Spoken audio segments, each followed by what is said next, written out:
Hello, everybody. Welcome back to Iodithis. This is episode 20. Don't mind me getting something up in the middle of this. I was prepared.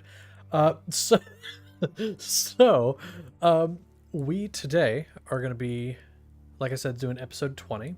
We're going to be doing the recap a little differently today because similar to how we've been doing it, where we have one of the players doing it in character, but I have a certain way I'm going to do it. So we'll get to the recap in just a moment.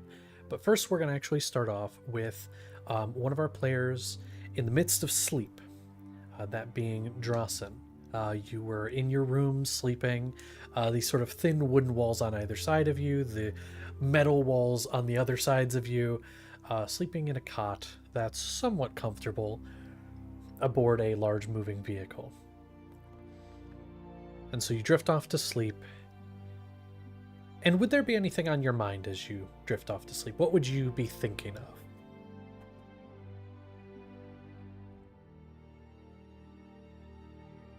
of?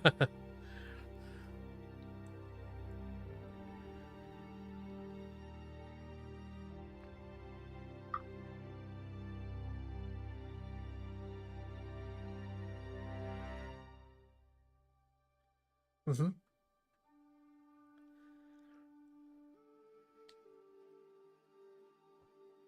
You don't know what happened there. So, with the incense burning, drifting off, you feel a bit of a calmness wash over you. This feeling as if you are present but not present. Like you are everything at once. You are every being, every plant. You are nature. And then you get awareness of yourself again, and you are standing just at the edge of the woods in front of a small village, a village you've seen in a dream before. But this time you're very aware there are no other people except for one, a woman with a sun hat, a satyr, moss covering the legs, along with the fur, and turned away from you seems to be tending to a small garden in front of one of the houses.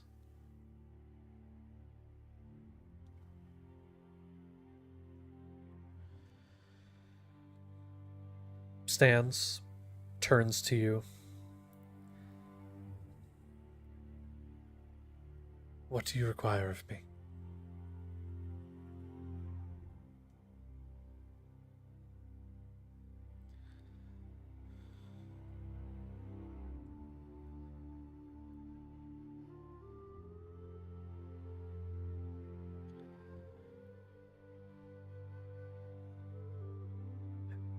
He's going to. Would you have approached pretty close? Okay.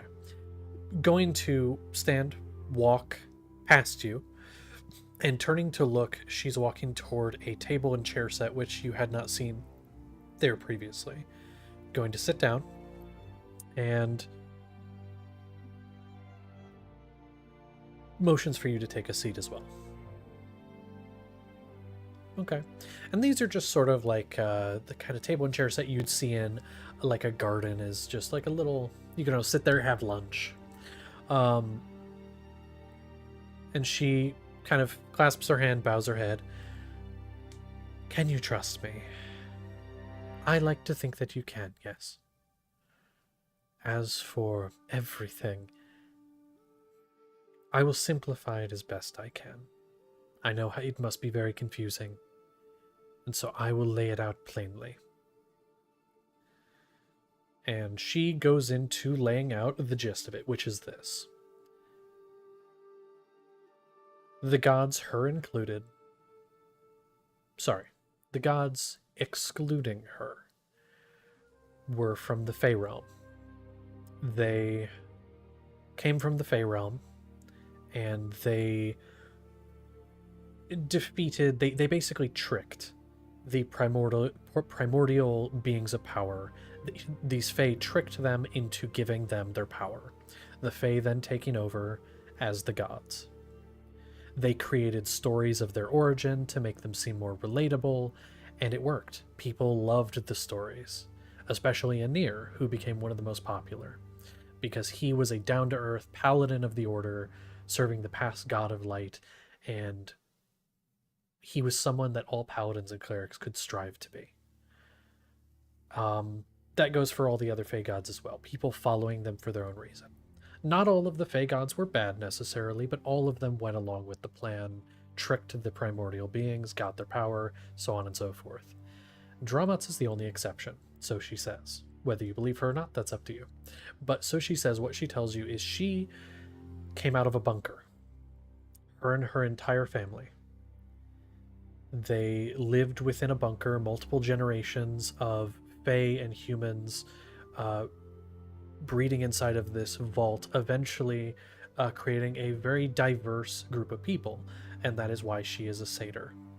Coming out of one of these bunkers of old, they started to reclaim the world, becoming one of the first civilizations.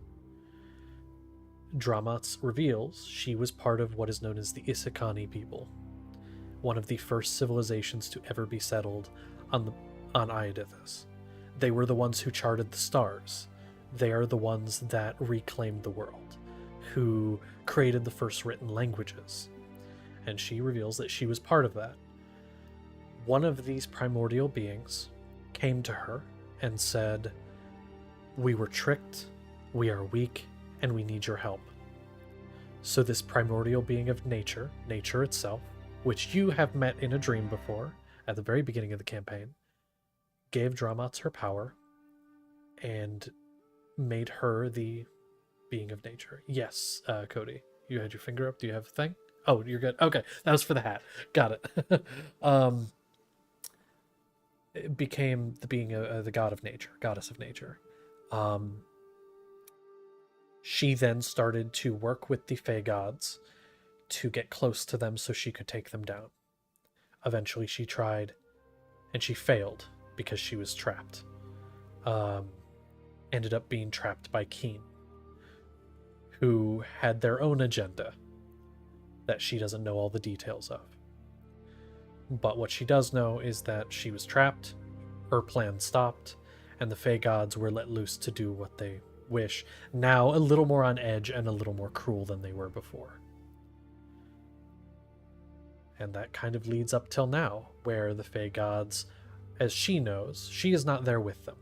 She is in her own realm still, with the entity of nature. She tells you that her goal at this point is to get the primordial beings back in their positions of power. Get them back where they are supposed to be, so that they can continue leading the world as they once did, without this interruption that came recently. And that is her plan, that is her goal, is that she wants to set the primordial beings where they go, and that's that. And then after explaining all of that, anything else that any details you want any more elaboration on? I know that's a lot.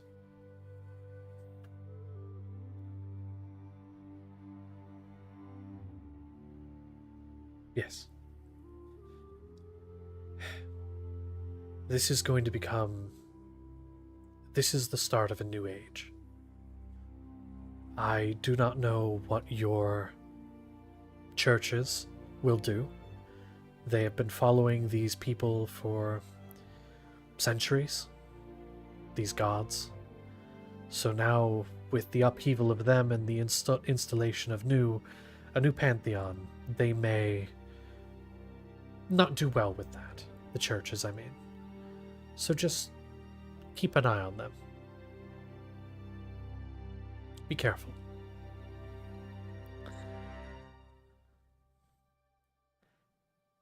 I should be alright. Although I think I'm going to be passing my power back where it belongs. I think I'm about done.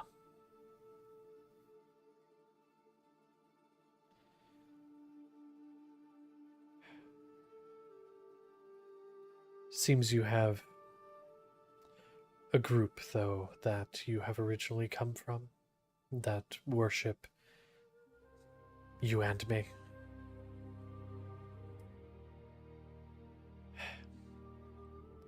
I wish there was more I could do there, but with everything that's happening now, I doubt they would believe that I am who I say I am.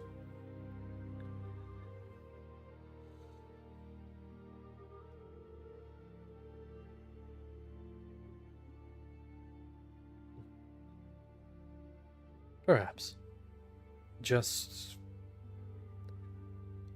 try not to get yourself killed. And they need you, your group does, so don't sacrifice yourself. Don't be a hero. They need you.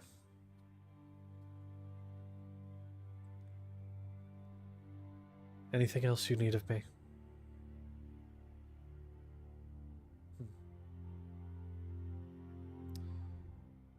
Alright. And she is going to do me a favor, make me just a history check. Either history or investigation, and you'll get different information depending on which you do.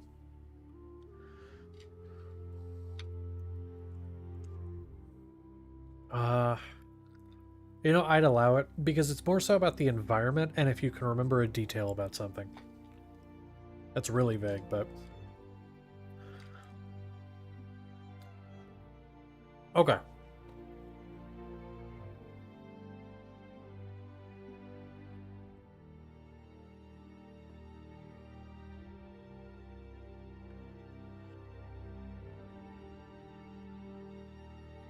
So with the 12, it's not terrible. And what I can give you with that is this area you're in looks really familiar. This area that you're in this vision is very familiar. The town,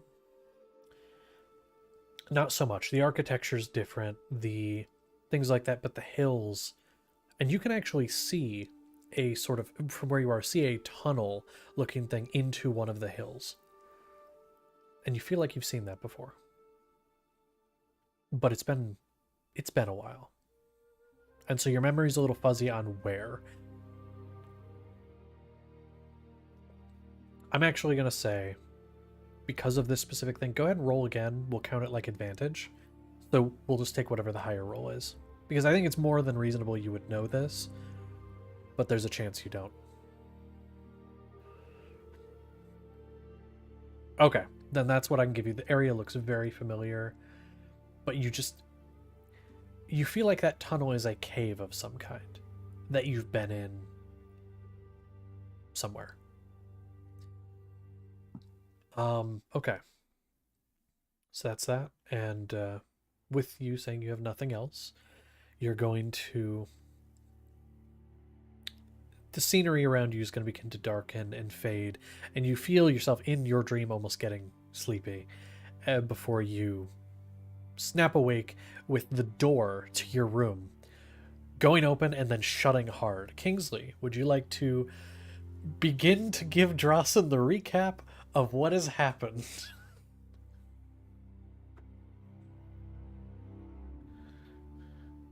As Kingsley came in your room and then shut the door.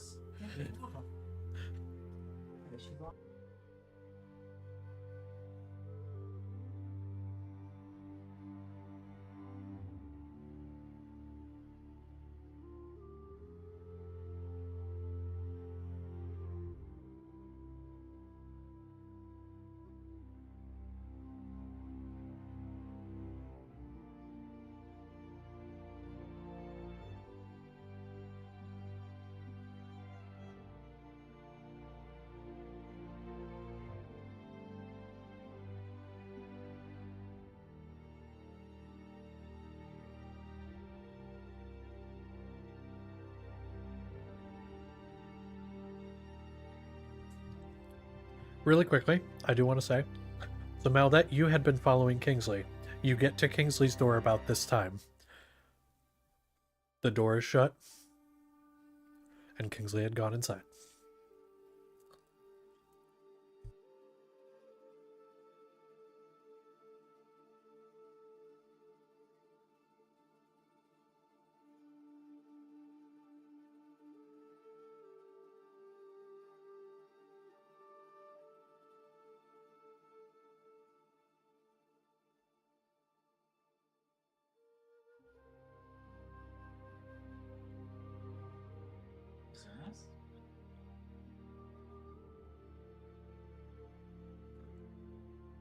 Okay.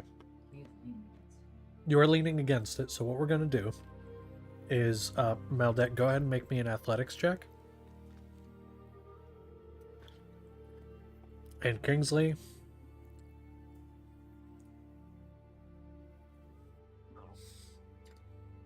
we'll see what this is, and then I'll have Kingsley, you do something.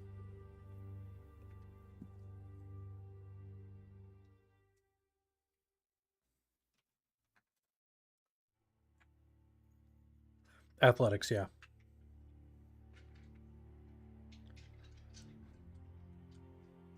19. Okay. So, Kingsley, what is your AC? Good question.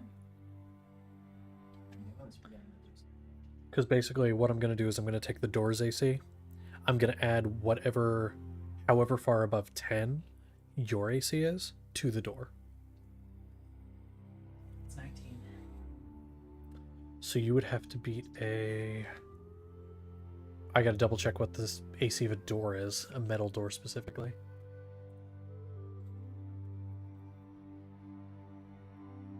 Oh, damn it. 5th edition. Objects. Because there is actual stats for this. Okay. Maldet, you go up to the door, you give it a stiff kick, and the door moves a little bit, but you can tell there is something against it, and you see just very briefly, you see Drossen is in there on the bed, but not up against the door. So you can kind of figure it's probably Kingsley leaning against the door. The door does not open, it just kind of goes open a little bit and then slams closed again from Kingsley leaning on it. And Drossen, Kingsley, you both see and or feel that.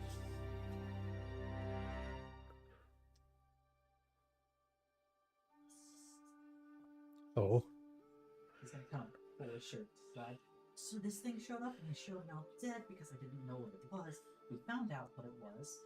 It's from the patron, who happens to be a demon lord, and he just found that out.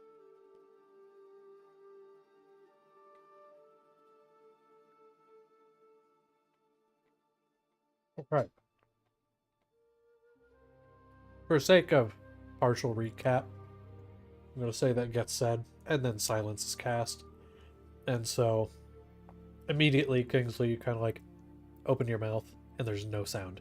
And for both of you, neither of you even hear the running of the engine anymore, so you know that something has been cast. No sound.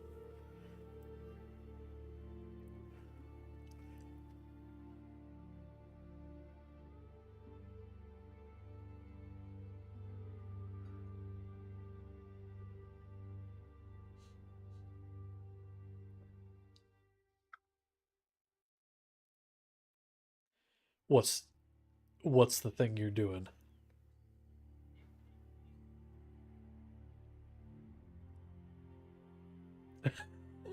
Hell yeah.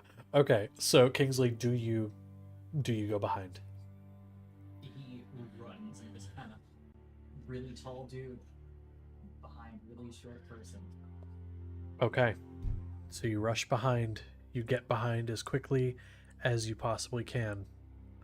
And rushing behind, Maldet, do you attempt to open the door again? What do I attempt to do? Because you wouldn't necessarily know that there's no one on the door anymore, because there's no like visible thing for that. But silence has been cast.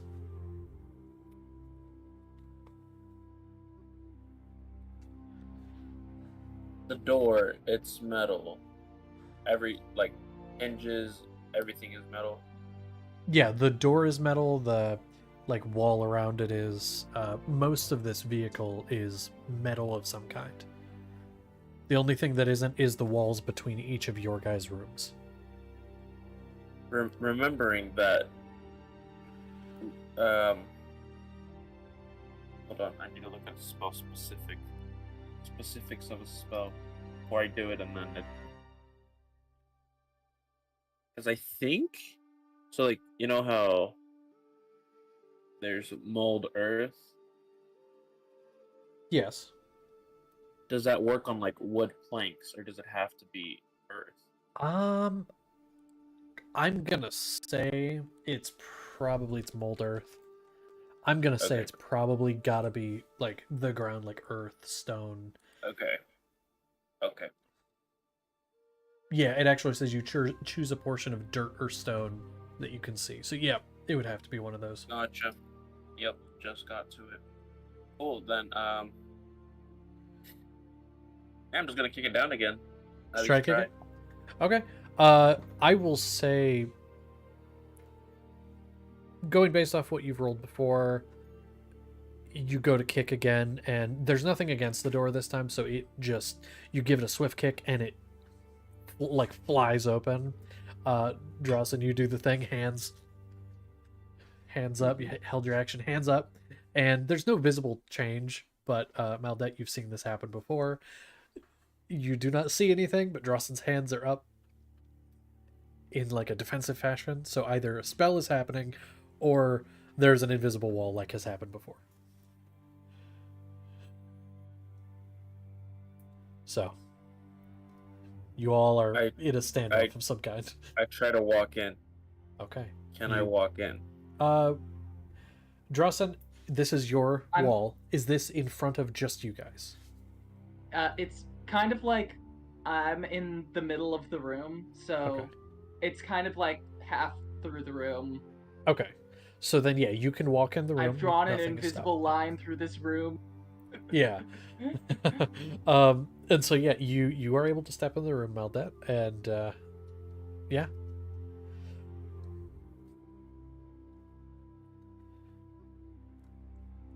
I just start talking. You hear nothing. I recall. I put a silence spell up. I drop the spell. Okay. Suddenly, all the sounds come back. Kingsley, what the fuck? Talking about, hey,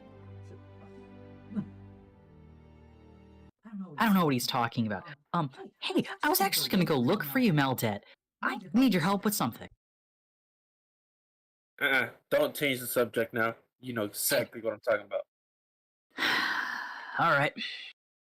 But I'll help once you answer. What the fuck? He's not a bad guy. He's technically my great something 100th ancestor of some sort. Yeah, y'all did look similar in some aspects. Anyway, point is,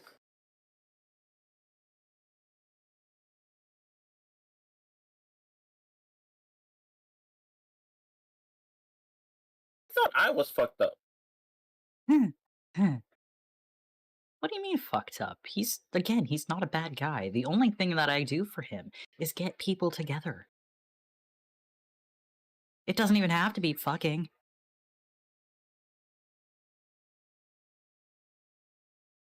You got a point there. All he wants to see is love. And so I do a little bit of matchmaking on the side. He's actually a pretty decent guy for being a demon lord. Which reminds me, what I wanted to ask you about. Yeah, there really isn't much else. It's just more of a why. Listen, you didn't have to go to hell with me. But I did. That says You something. did. It does. Oh Anyway. yeah, we went to hell. Briefly. It was like 5 minutes. Not even. That's just for a conversation with Asmodeus is all. And then Wick and the rat almost got lost. Permanently. That wasn't our fault though. No, that was on me. I should have gone with them. But I let them be. That was a bad idea. They're like little kids. They see shapes and colors and they want to go to it. So, that thing that I wanted to ask you about. Yes. So this whole matchmaking thing, right? I've had a couple of people in mind for a while, but I can't contact anyone. You have sending? Yeah. So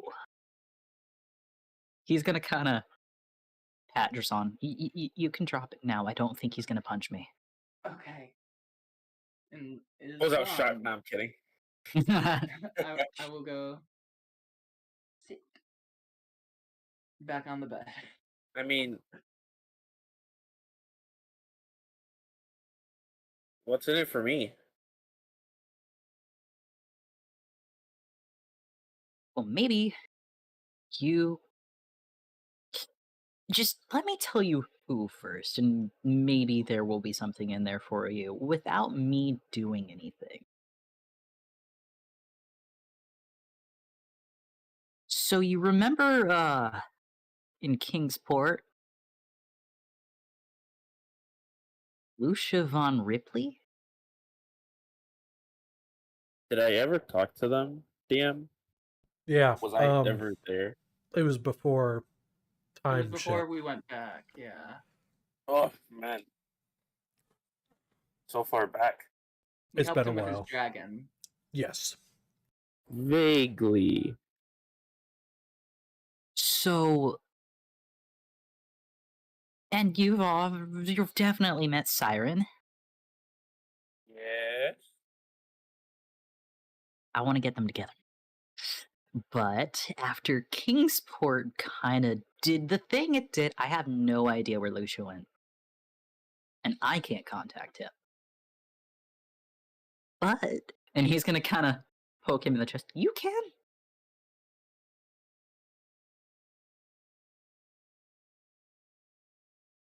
And also, maybe we can get him to kind of help us rebuilding Kingsport, which could help you in some aspect or form of way. Maybe you can convince him to get you something, do something for you. I don't know.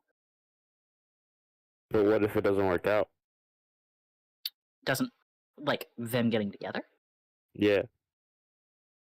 Well, I still tried. Listen, Asmodeus never said they had to get together. I just play matchmaker. That's fair. So you'll help me?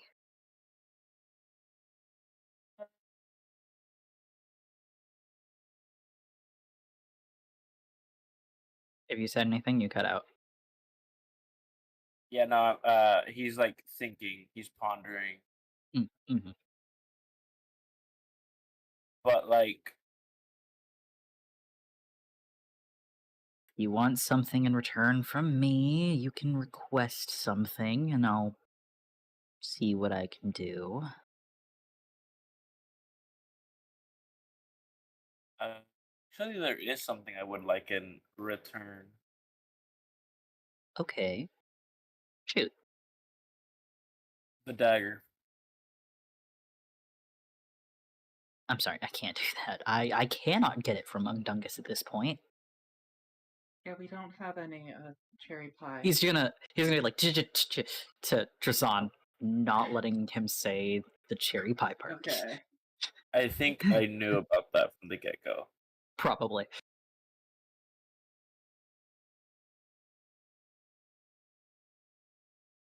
Listen, I think it's just safer that we leave it there.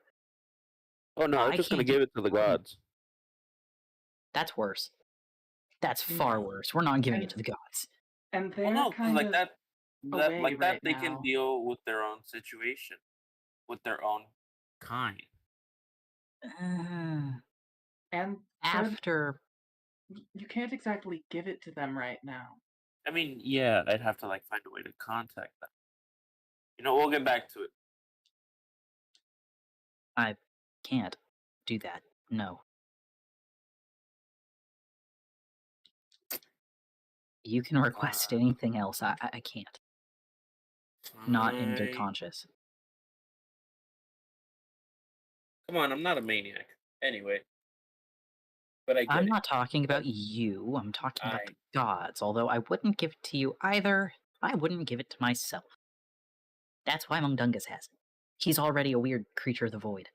The tongue is blipped. There is no thought behind those eyes.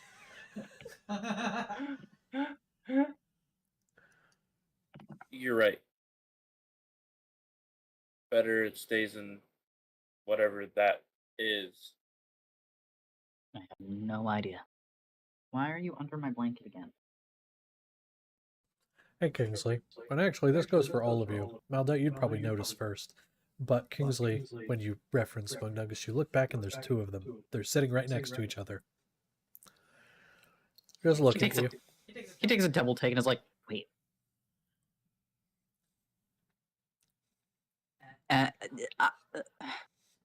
Hell didn't do something weird to me, right? You're seeing this too. You both see this. Yeah. Yes. There's two of them. Oh God. Make sure it didn't separate. Separate. What? Something you do note, Kingsley, and I would say you spending the most time with Mundungus would be the first to notice. You can tell which one is the original, which is Mundungus, because Mundungus has like a stripe. We'll say like a specific stripe down the top of his head, and the other one does not. So like you can tell which is which. One also, you gave Mundungus a collar, right? Okay, one does not have a collar. He's gonna go up, kind of look over the two of them.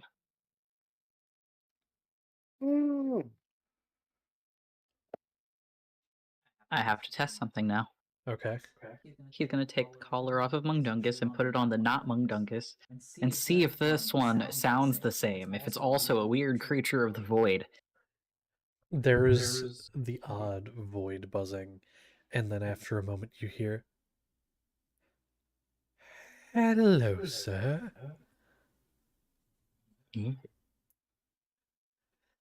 Hello. This one talks. I don't know how I feel about this. Can I commit manslaughter, sir? He's taking it back off. And you take it off. I give it my hammer. Be my guest. I'm not killing it. It tries to pick it up, but it's a little too heavy. Oh, you get it. Oh God. Isn't manslaughter accident? Oh, I get it. Oh no, this is bad. Kill it. He's just gonna kind of stare. Say the word and I'll blow its brains out. No. Maldet, it looks at you with this gaze that says, "Do it. You won't." It's a vicious mockery. tempting me, Kingsley.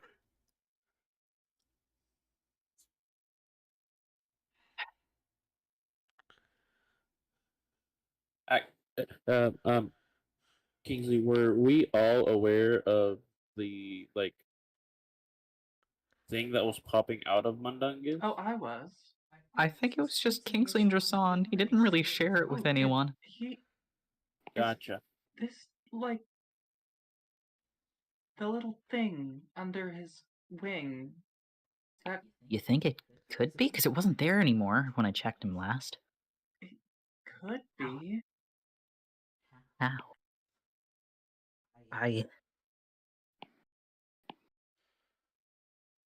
look at Mundungus original and ask, is that what this is?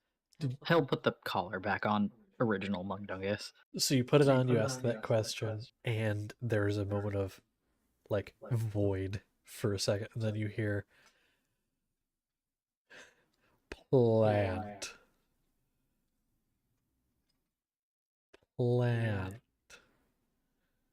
That is it, and then it goes back to void. Okay. He's gonna switch the collar to the new one. What are you? How the hell are you here? Murder. I'm going to kill everyone. Blow that motherfucker up. Get rid of it! Throw it! No, we need the. No! Are there any, like, vermin other than our vermin around on the thing? There's the occasional The rat. rats. Oh, The there's rat. a few very small things here that you could. Except for a purple one. Don't kill that. You know what? You know what? He's gonna pick up the new one, pull it under, put it under his arm. We're gonna go give this to someone. Oh, do you think Joseph would like it? I was just thinking. That was a good sentence. You know what? Just thinking the same Sure. thing. Let's give it to Joseph, and he's gonna take the collar back. Okay. Put it on original. Yeah, You're gonna original give Joseph. the one that wants to go on a killing spree to Joseph? Sure, why not? I mean, he's an Don't think American. it's strong enough to do I mean- anything. It's kind of like permanently. Dude, you said my name. No, why'd you summon it? Oh, sorry. Oh, Okay, I get that we want to get rid of it, but let's keep it. Let's see what happens. I don't want it. Then I'll take it. Oh no.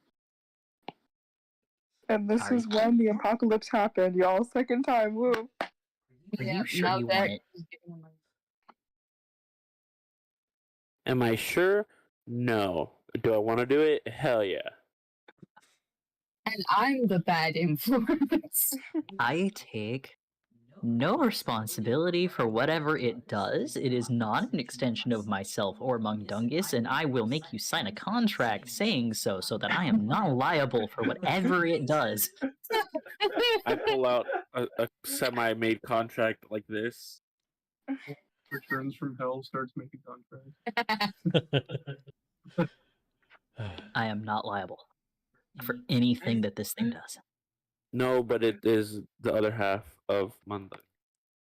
No, it's really not. I think it might I don't have come know. from him. I mean, it had to have, but I don't get it at all. Wait, is the new one? Does the new one's eyes also go in two different directions, or is it look different? So, a couple things of note now that you're taking a look at it. The eyes go opposite directions still, but there are a couple noticeable differences. So, a normal Kijin, which is what this race of thing is called, is fur and feathers. There are a little less feathers on this, and more underneath the fur you can see scales. And you almost see that it looks like a mane of puffed up fur around the collar, but you see occasionally it starts to kind of like fan out a little bit, and it's almost that thing of like I don't think I'm thinking of velociraptors, but like it kind of fans out and it's like it's basically Yeah. Is that the yeah, I think so. The thing that was awful. This Yeah, and one- it just This one's like a lizard. Was running my dinosaur.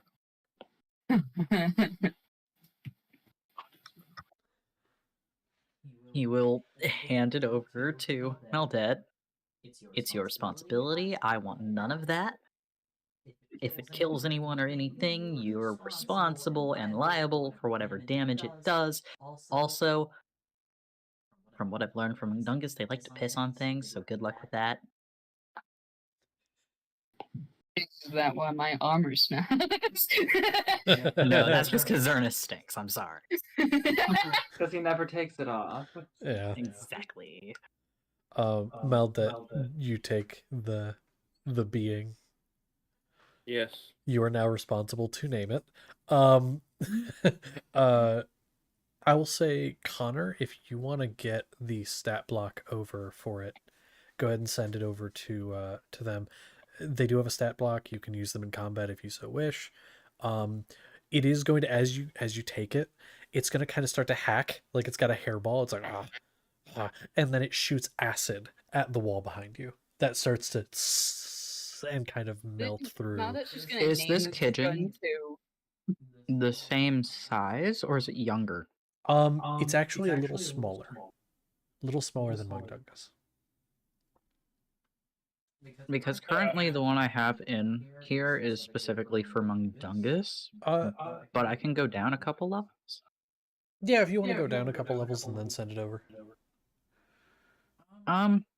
This thing's on kind of Not all of it's the same because specifically Mungdungus is made as a sidekick. We're just going to use the same thing. Okay. Oh god, they all know spells? Fuck. Yeah. Mm-hmm. I went down a couple levels. Let me just find... Anyway, you take care of that, send it over. You are now the proud owner, Meldet, of a Kidgeon, which is a cat pigeon hybrid that in this case has something else. I will not be keeping it for long, That is but fair. I will keep it. Blow it up. So you have that now. Anything else the three of you want to do in that room? If not, I'm going to move over to someone else. Oh, there's the sending thing. Ah, the sending thing. Yes. If you want to do that now. Point. Actually, yeah, I have one more spell slot, so I can do sending one time. Okay. So who Where are are we we sending to? What's the name of the place we're going, real quick? The place you're going is the Farbane Woods, which is to the south of Favia. Perfect. Lucia von Ripley, and if you could just tell him to meet us where we're going, it'd be great. If you want to add or subtract anything, go ahead. I got 25 words, right? Yes.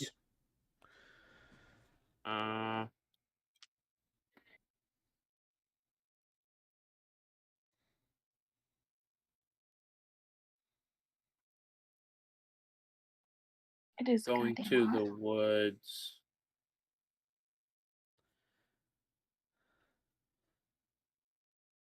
South of Favia? Correct. That is where you were headed.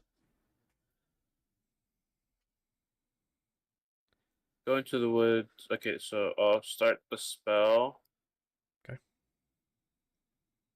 And say, hey, it's Maldet, Kingsley friend.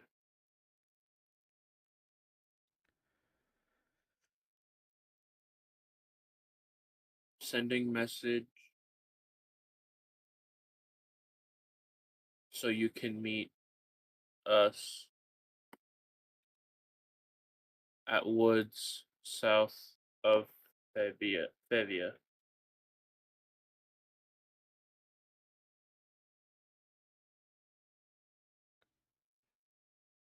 Anything else? How long before we're there? I know you said last session. I just didn't. 2 more days, I think. I believe that to be correct. 2 more days. Which this would be, I believe, later in the day on the first day of that. So, we'll say day and a half till you're there. How many words you got left? He has... I'm at 17. You're at Yeah, 17. If you can add something in at the end about rebuilding Kingsport, that might get his attention. We have idea to rebuild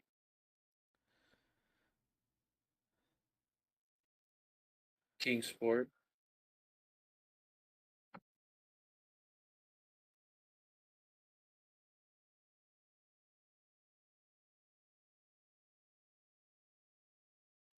Two days. 2 days. A moment is going to go by, and you're going to hear.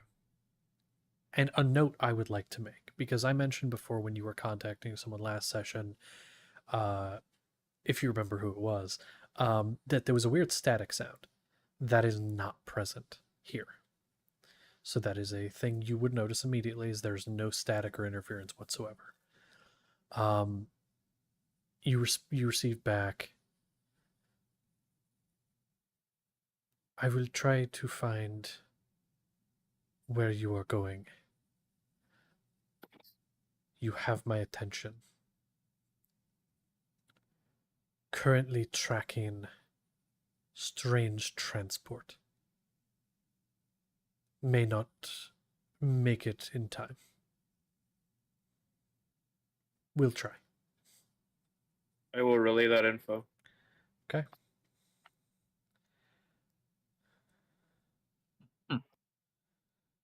Well, we'll be there a little bit anyways, whether we're in Favia or not. Who knows how long it'll take to get our parents back. My.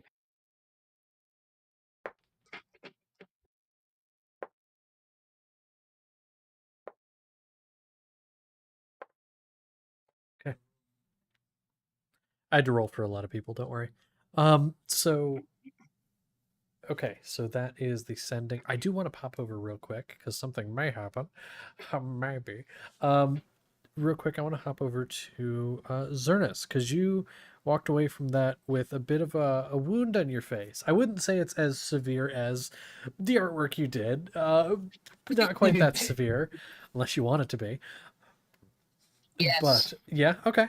Then it is. The area around your mouth is scorched. The skin bubbled and blackened, and some of it sloughing off. Flame shot out your nose. It's about the same in that area.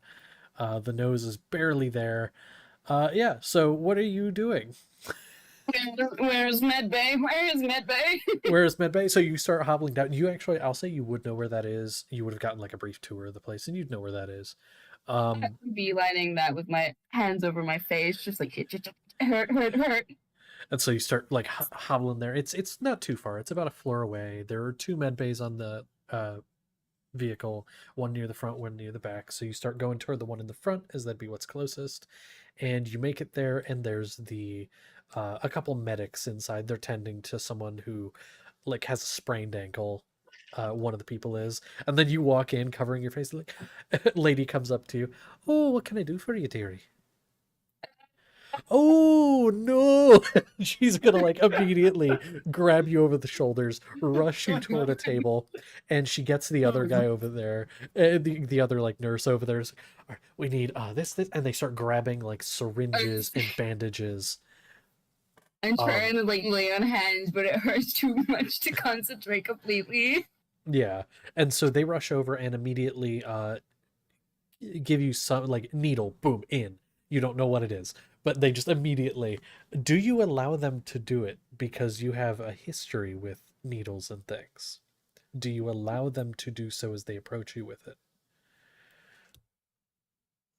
They basically don't really say what they're doing. They just immediately start trying to get to work. Do you allow them to, is the question. Nope. No? No, I do not. If anything, I like high kick it out of their hands. Okay, I'm not even gonna, you know what? So you just go boom and try to like kick it out of the hand.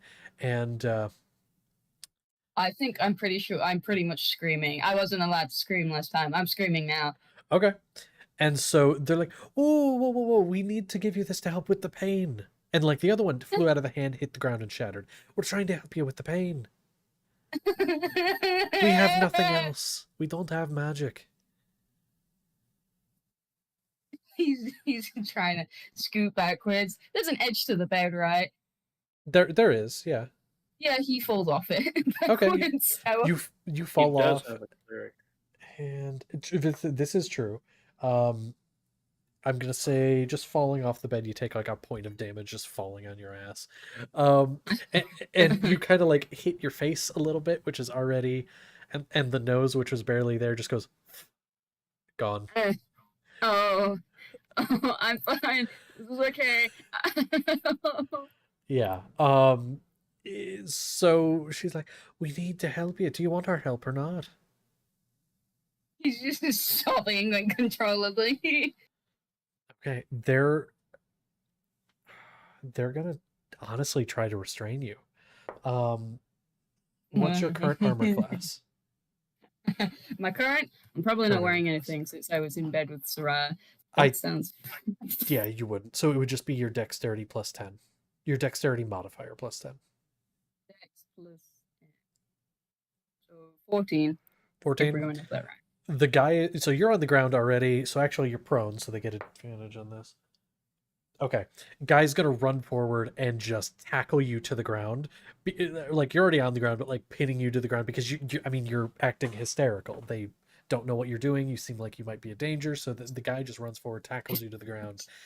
Um, Immediately, the lady's gonna go forward with another syringe, and because you're already being held, is going to get it almost immediately. Like immediately, pain gone entirely. It's not even like you still feel the numbness, like, or not a numbness, more like a, Frustrating. well, the moisture. You feel there's an ache, but it's not the searing pain that it was before. It's just subsides to a dull ache almost immediately. The guy lets you go and backs off, but like you can see, if you make any weird moves, he's gonna pounce. The lady He backs off was immediately. screaming, but now he's just a little confused. Yeah, how loud was that? Who like I'm gonna in say relation like with where this is, so the door would have shut behind you. It's one of those doors that like opens, closes. So it would have muffled it a bit. I'm gonna say nobody up where you guys are, up in the rooms, would have heard this. This is in its own section of the vehicle near the front. So nobody would have really heard it except for the people in the medic area. Speaking of which, a few other people come out, like other medics, and are like, "What the fuck's going on out here?" Even a couple patients like peer around the corner, or like, "What the fuck is going on out here?" Um, They're trying to figure out what the fuck. Uh, so the late, what are you doing? He's gonna get up. He's screaming. He's gonna like be more confused, whining, just holding his face, and it doesn't hurt so bad. So he's gonna try and like heal his jawline, his lips. How many points of lay on hands can you give yourself? Probably 25. I 'Cause know where he is. I don't remember I how have much like it is. oh, 35. 35? Okay. Yeah, because it's 5 times your level. Okay. So with how much are you giving yourself is the question. Because I'm going based off of the artwork you did and what you have told me is your injury. You are missing parts of yourself. So it's not going to be fully healed. So it depends, how much are you giving yourself? I guess he likes his face. I mean, who doesn't like his face? Yeah. So he's gonna try and fix it all. Using all 35? Try. Yeah, Yeah, I guess. okay, that's what I'm asking, is how many points you're using. So you start to pump all 35 into there, and the skin starts to come back, and the lips kind of start to come back. You get, like, with this 35, the skin across the face is back. The lips are a little imperfect, and they're not fully healed, but they are healed more. It looks like you got in a bad fight, like a boxing match, just kept getting pummeled in the mouth, but it's healed. The nose,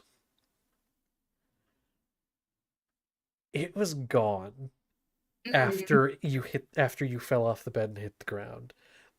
Let me ask you, it's on the ground. Do you pick it up, put it there when you're healing? Do you hold it there and lay on hands? Yeah, just Okay, then you can tell, and the medic lady's like, okay, she tells you this as well. You're going to need to be very gentle with it, not take any more blows to the face for a couple days. But as long as you don't get any serious injuries, you should be fine. I'm going to tell you the game mechanic for this. If you drop below half health in the next 2 days, then your nose will fall off. That's so ominous. Unable to be reattached. Like, that's awful. I love it. Yeah. I blame the rat holy for this. I mean, you were the one who chose to eat the paper, to be fair. Yeah. So but still, I blame the your rat. fault. But there you go. Uh-uh. So it is attached, and you are mostly healed. The medicine does still keep any pain, if there would be any pain left, which you can kind of feel around the lip area, the nose area. There'd be a bit of pain still. Um, the inside of your mouth, which was hurt more than anything, like your tongue, um, was crispy. It is I'm fine. gonna have difficulty speaking. Well, what I was gonna say is with the lay on hands, that's where most of the healing goes, is the inside of your mouth and your throat. Those are healed. Your voice might be a bit raspy, but I just sound like Darth Vader. yeah, but it is healed enough that you can speak, you can eat, and all of that. Um, I'll leave it up to you which one. Gum got burnt a little bit in one place. One of your teeth is missing, and you don't know where it is. Oh, the rat's getting fucking pummeled. My teeth, my pearly whites. It's one of the ones right. I'll leave it up to you which one it is. It could be one in the back, one in the front, but one of the teeth fell out, and you have no idea where it is. Oh. And it does not grow back. The tooth fairy. But my tooth fairy. I need my money. Yeah. So someone's just gonna find a random fucking tooth somewhere. Yeah. Whose is this? Ooh, I get $1. What's They're a gonna dollar? use you. Yeah, what is $1? Joseph's gonna find it. He's gonna be like, under my pillow tonight. Dramad shows up. No, it's Pandora. She's like the size of a tooth fairy. Oh, you're right. It is. Yeah, Pandora's there. So speaking of which, she kind of like, which you haven't really seen her in a little bit. She just kind of like flies down, flies in the room. What happened to you? He sits there before he starts crying. Oh, and she like comes over, pats you on the ear, gets on your shoulder, pats you on the ear. I want to go find Callie. Then let's go. And she's like starts flying and like trying to pull you by the ear, but she's too small to really do anything. So you just kind of feel a little tug. His face is like numb, so it's like, oh, I got it. It's like you just got a shot of Novocaine. It's like your whole mouth is just you're like drooling a little bit. I can explain anything. I'm gonna try and look for my tooth, but Joseph's already taken it. Yeah, maybe. Perhaps. He's got it on a necklace. Oh! His victory from war is like telling of epic stories, and it's like looking at it. That's my fucking tooth! Like, he totally made a story about it. It's like Gandalf. Oh my god. So you want to go find Galliard? Yes. So where do you start looking? There's the main area where the crawler, the vehicle you guys came in on, is there, and that's where like the mess hall and everything else is. There's the rooms, there's the shooting range. Where would you start looking? Is there anywhere where knowledge is kept? Not that you guys would be aware of. Not that you would have been told of. You're not familiar with any like libraries or anything on board. Where is shooting range? Wasn't that the like I saw him go that way? Shooting range is one of the areas, and I believe you would have seen Galliard in there. Speaking of which, where is Galliard currently? After the group that was in the shooting range just, sort of went their separate ways, where did Galliard go? Well, I feel like Galliard was like, he would have been a little bit more insistent with Kingsley and Drawson before, everything happened, because he wasn't quite told when to stop distractions. But once they've kind of gone their separate ways and you can't find Vernus, he's just going to go back to his room. Make sure that the door is locked, and he has a very specific book. And it may or may not be some sort of codex, which is ethereal in some ways. And he's finally going to take this time to, keep his mind off of, his home being completely destroyed and losing his father, and start reading. Okay. So he'd probably be in his room reading the ethereal codex. So, Zernus, you're looking for Galliard. Eventually, we will say you do make your way to the room, as you don't find Galliard anywhere else, and Galliard is there. But before you get there, Galliard, you open the book. And on every page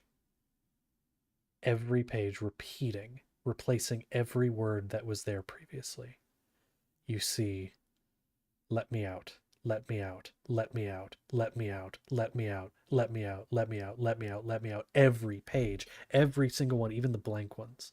All the vine looking things that were throughout it is gone. Every tendril that covered the pages, black and inky, that was corrupting this book, is completely gone. And you just see repeating, let me out, let me out, let me out, let me out, let me out. He knows that there is some sort of magic tied to this. Uh-huh. He knows that there's, if not sentience, then at least some sort of force behind it. Mm-hmm. He's unsure if this is going to work or something. And he just sort of closes his eyes, puts his hand on the book, and tries to focus his thoughts on it, casting Detect Thoughts. So you start to feel out for thoughts around you within the book, and you get something. There is something there. Do you attempt to grasp it? Do you attempt He will. to grasp it? Yes. Because there is no surface level thoughts of any kind that you feel around you, except for like the people in the rooms around you. Oh yeah, there's a weeaboo out there. Let me check a thing. If I could spell, that'd be awesome. That is really close. We live right next to like a fire station, so there's just always like shit going on.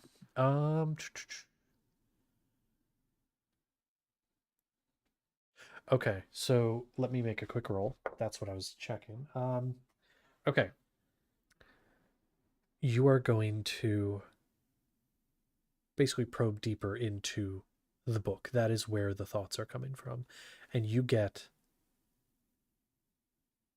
hello. Can you hear me? Thinks first. The thoughts. I can.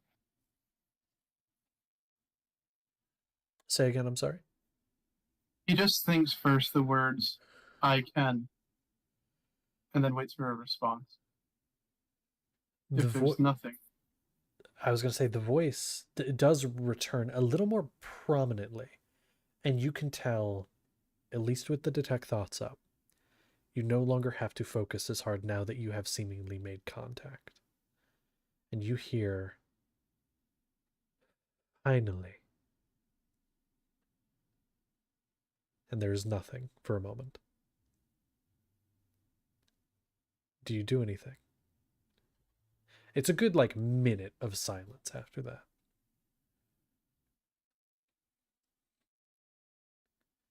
What do you do?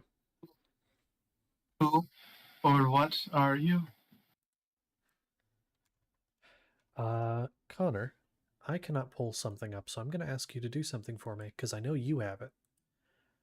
Connor, I'm going to mute myself. Could you mute yourself as well if you're not already? Okay. Spoils. Sorry.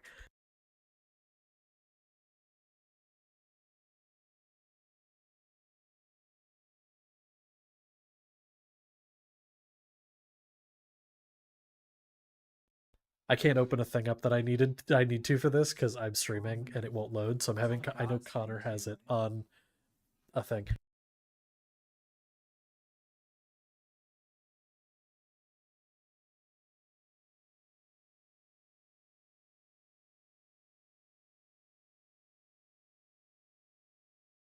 Sorry. One moment. I wasn't as prepared for this as I should have been. It's alright. I'm scared. You know when the DM's struggling to find a specific document that he's been planning this for so long, or you're in deep shit. Yeah, of course. Yeah. This is a name, by the way, that will come up in the future. So just so you know. Because it is important in a way.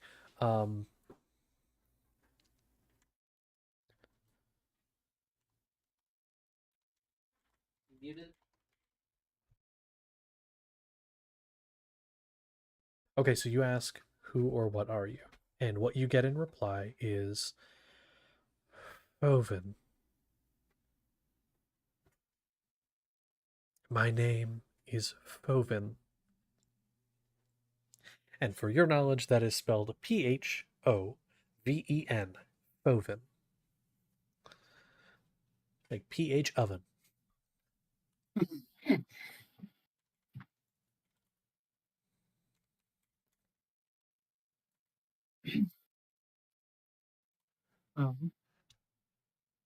Hello, Foven.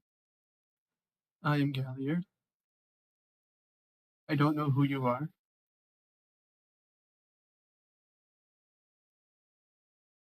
Have I been forgotten?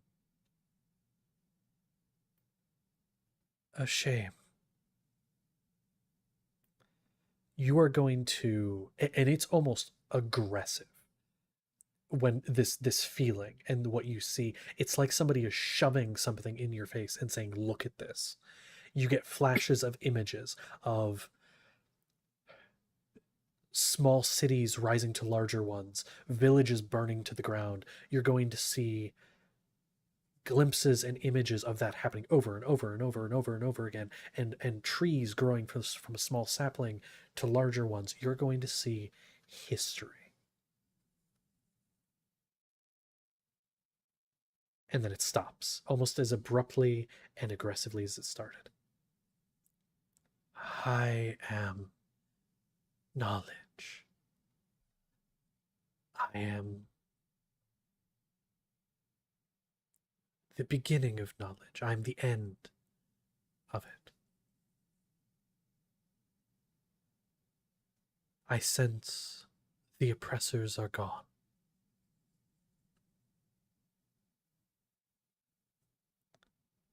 Have the false gods left? False gods. You don't mean...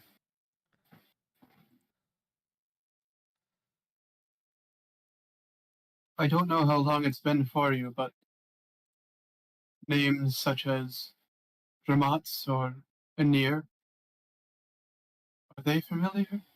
You get two different emotions. Dramats, you get indifference. You get a feeling of, there's no anger, there is no elation, it is just indifference. In Nier, however, that name is said or thought, and you get anger, an anger greater than one you have ever felt. And you begin to feel, the emotion is almost infectious. You just start to feel this rage, and then it fades. I am familiar with these names, yes. Wait. I've... Anir? Ah, false gods. Do you mean those beings, phase spirits? Or at least those with connection to that plane of existence? Yes. They Or no? tricked us. For now, they are trapped, temporarily fighting against a threat admittedly of their own making, a being known as Keen, who claims to hold dominion over fear. Similar to how when you'd said the other names you got an emotion, this one you do as well. You say keen, and there is a feeling of thought and confusion.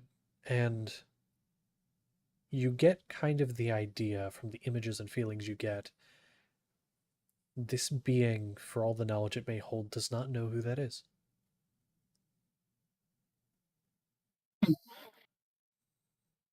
I know something you don't. This being must be from after my time. I know all from my time, but not all that is.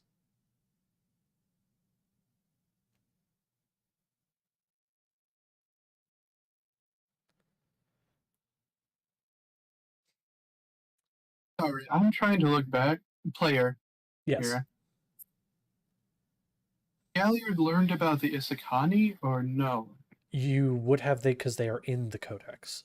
So you would do this. I will say, kind of, do you still have the book open as you are doing all of this? He does. He would. You can almost see the let me out sort of the words that have been repeating sort of starting to fade and be replaced with whatever was on those pages. This seemed to have been something to get attention from whoever was reading the book, and it is starting to replace the knowledge again on the pages as they were. And yes, you would have known about the Isakani with whatever was in the codex. Again, them being like an ancient race of people, the first true civilization. Flips back to those sorts of pages, just cross references, the brief thought that he had in his mind. Long ago, are you one of the Isakani? Or are you something else entirely? We are different. The ones that came before us were their gods. They worshipped our predecessors.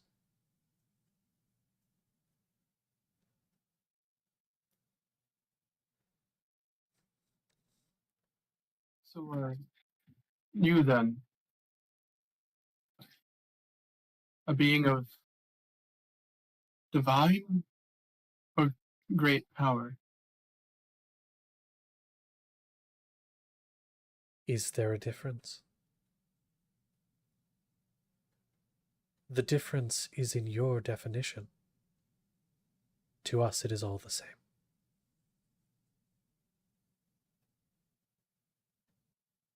I don't subscribe to the idea that beings of power, even great power, such as the ones like Anir, are worthy of worship. But if I understand what you are you some sort of primordial such? That is what we have been called.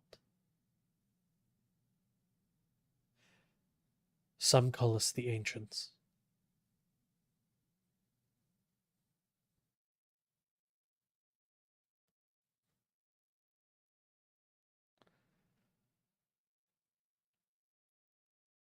Galliard is smart, but player is dumb. Mhm.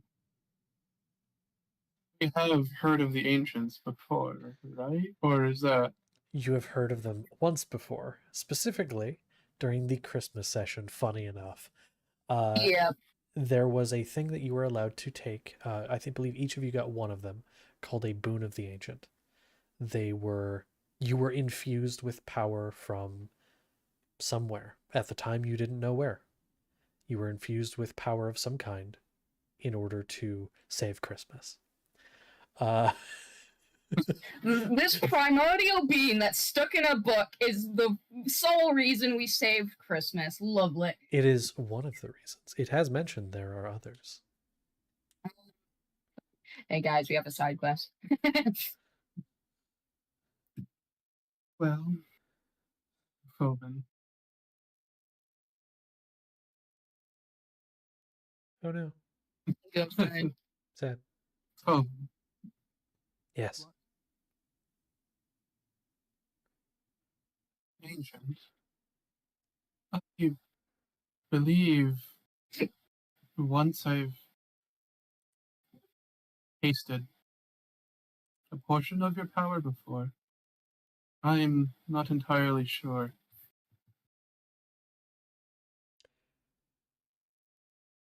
My essence has been tapped into a few times. Perhaps you were one of the few.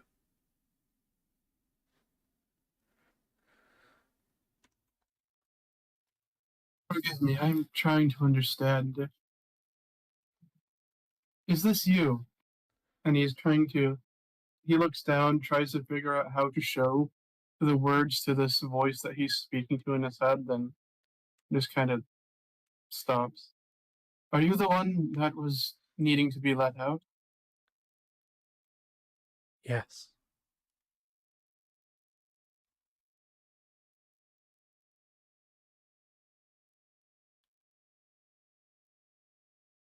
Are you not?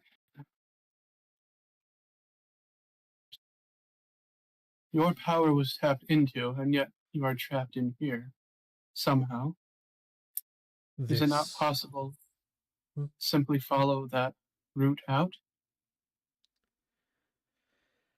this book is, think of it like a beer keg with a tap. Yes, you could open the tap and let it all run out, but that would take quite a while, and it would go out in a trickle, weakened for a while. We cannot afford for that to happen. With the vacuum that has taken place, forces are attempting to take over. And the false gods may return before we are at full strength. You would have to destroy the book to release me.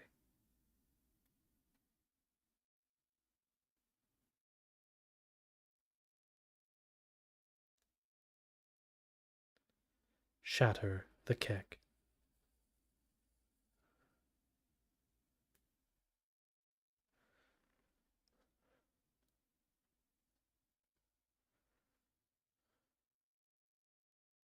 I feel like I've broken enough things already. Is it not possible to find an alternative means? There is a pause, and then, perhaps, when I was trapped here, the gem was very important. Perhaps if you were to remove the gem, the enchantment would be broken and I would be set free, the book remaining in its current state. This is all a theory, of course. A hypothesis. Well, Colvin, I'm sure you know, as you claim to have knowledge of many things. If anything happens to this book while I am bound to it, I will suffer the effects rather than the book. And that is why the book must not take any harm. If you could find a way to remove the gem safely, without causing damage, it should not have any effect. It would break the enchantment and therefore your binding, before any damage could be dealt. But it would need to be done with deft hands. If you know anyone who is good with leather working or working with jewels, perhaps. Somebody who would be able to find a way around it without damaging the cover.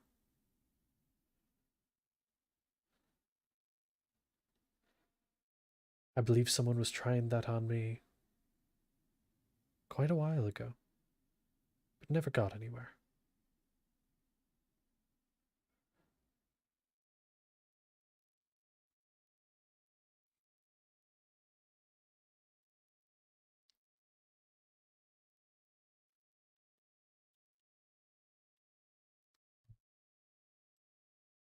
But the jewel itself is the thing that needs to be removed, and then you'll be freed. That is my theory. It was a... I am not trapped in the book or trapped in the gem. I am trapped within an enchantment that used the book and the gem as ritual focuses of a sort. So, if the gem is removed and the metaphorical magic circle is broken, Logic dictates that the enchantment would be broken and I would be freed.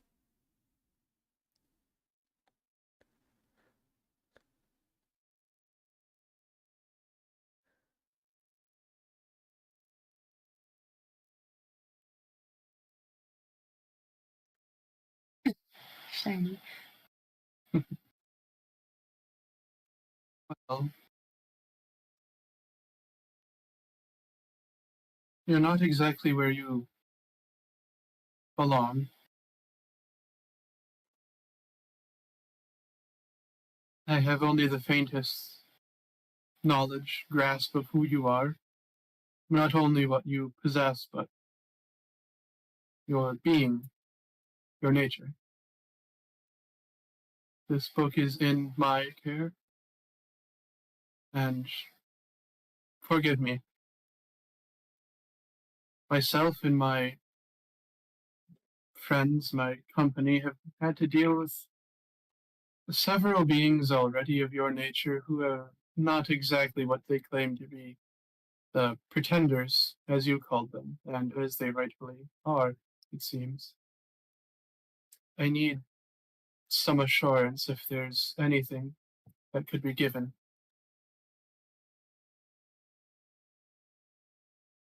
You ask for something in return for my freedom?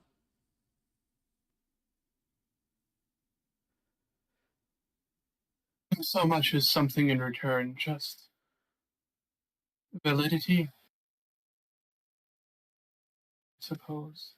If the false gods have done what I assume, my name as well as the names of my fellows are stricken from history. You will find no record of us anywhere. However, a few things I can tell you.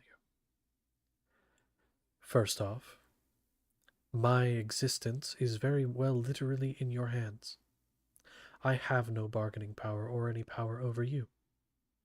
I cannot harm you. I can do nothing to you or to any of your fellows. You and your fellows have all of the power over me. It is up to you whether I go or not. Second, if there is knowledge you seek, I may be able to assist. I know some of the recent history that has been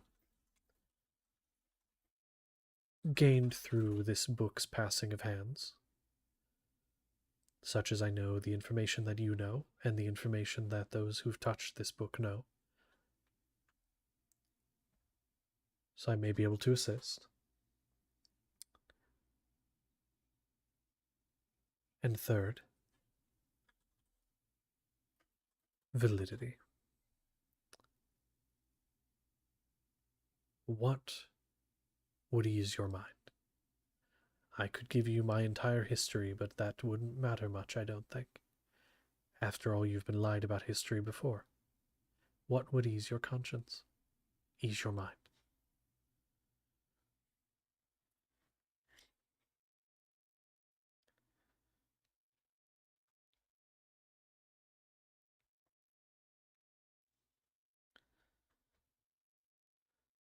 Well, you likely know that my mind would naturally jump to a taste, a greater taste of your power, what you possess, but it seems that I hold what you have in my hands.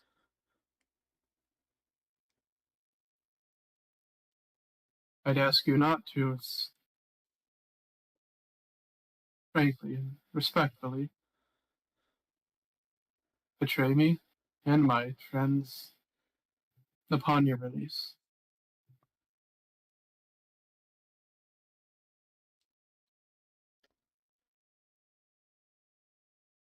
I will not betray you or any of your allies, or for that matter, anyone,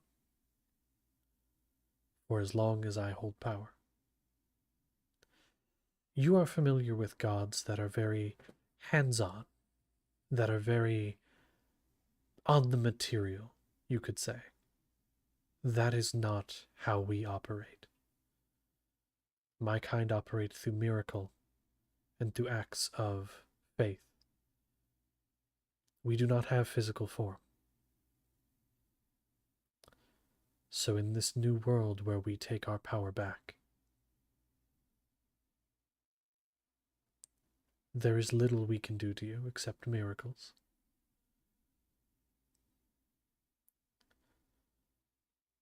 There is a piece of knowledge I have gained that I think I should share with you due to your unique skill set. You are a mage of the arcane primarily, correct? I am. Yes. And you have some among you who are born with magic, is that correct? Yes. Sorcerers. I have learned through things that have happened in the past and history tending to repeat itself. The churches will look for someone to blame for everything that has happened. I have a feeling they may begin to blame those with arcane persuasion. I have no knowledge of this being correct. But based on past history and simple deduction, I have a feeling they may begin to blame you and those among you.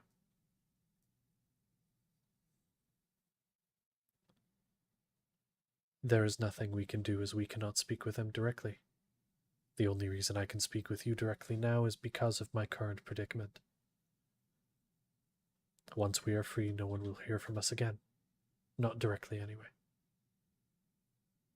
Only through imagery and manipulation of the world around us. You are a very... I wouldn't say fortunate, that would sound pretentious of me.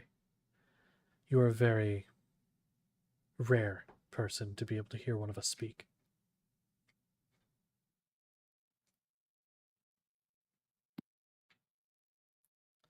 I tell you this so that maybe you can prepare yourself for what is coming in the future. Consider that my act of good faith.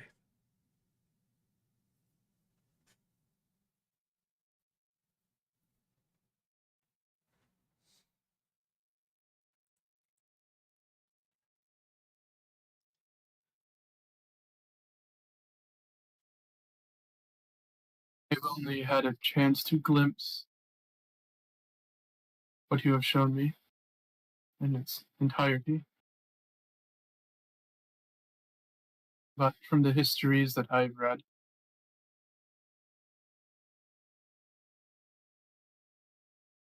it is a troubling prospect.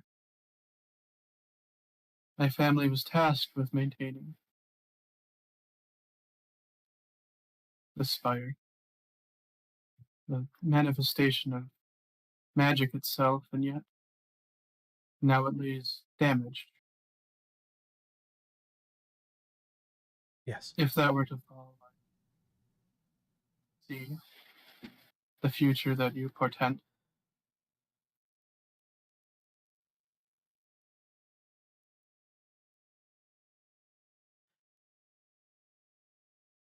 There are powers that will seek to destroy that spire so that they can claim the power they feel they deserve.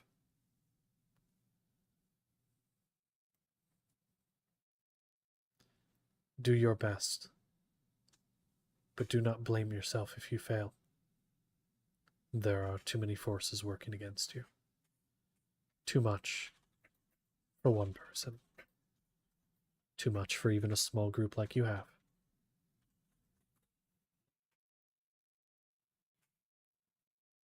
Allies are important.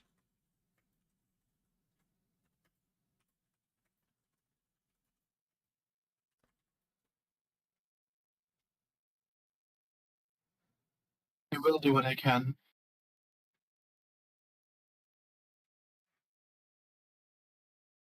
That task is my inheritance, after all. And to the nature of your freedom, forgive my earlier concern and Of course. unfaithfulness. I will free you. I will find a way. Thank you.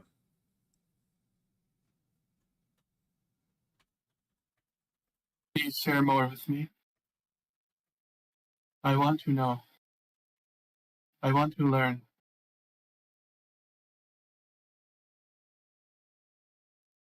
I will work towards your freedom, but teach me. Please. I will do my best. I will teach you what I can. It is up to you to listen and learn.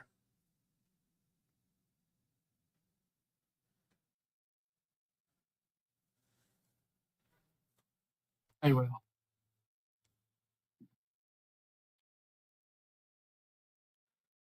All right.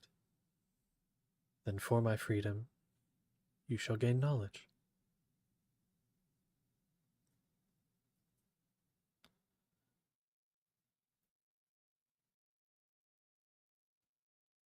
And you feel a silence fall over the book.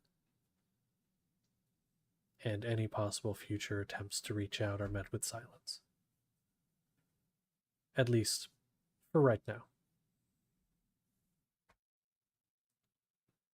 Look through it and see if the let me out, if that has gone away, if it's at all restored to its original writing.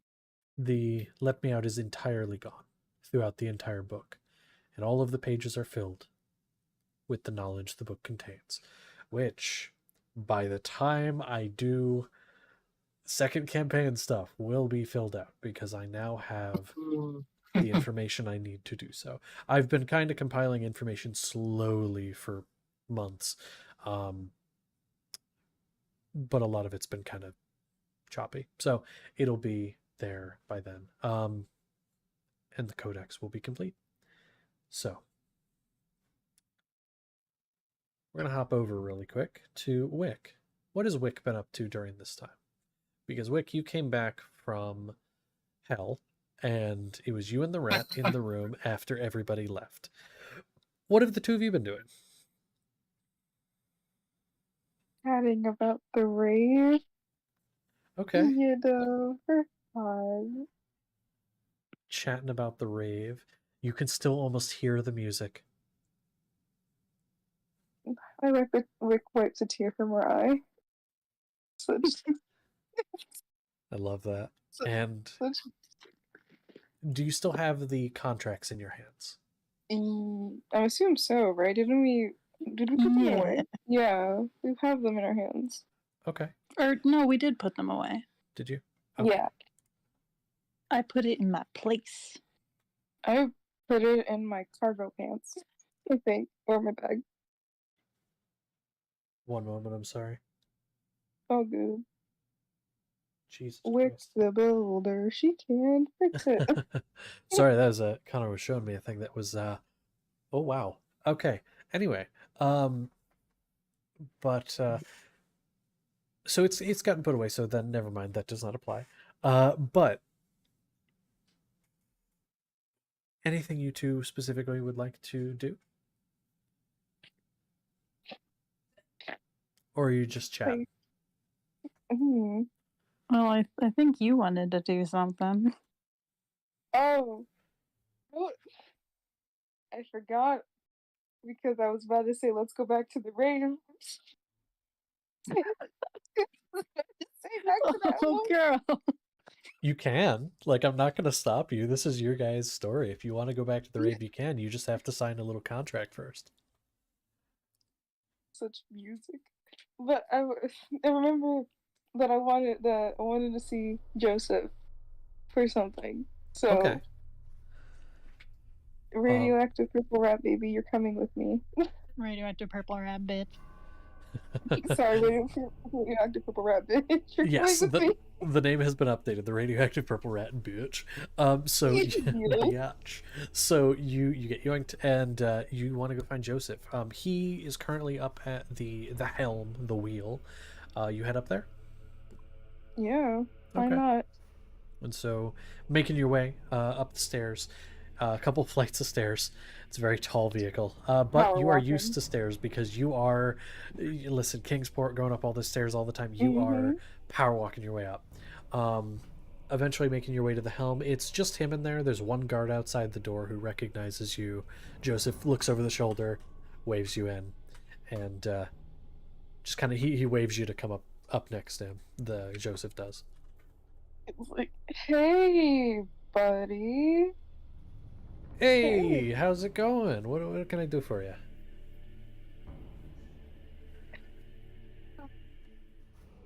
Nope, Sorry.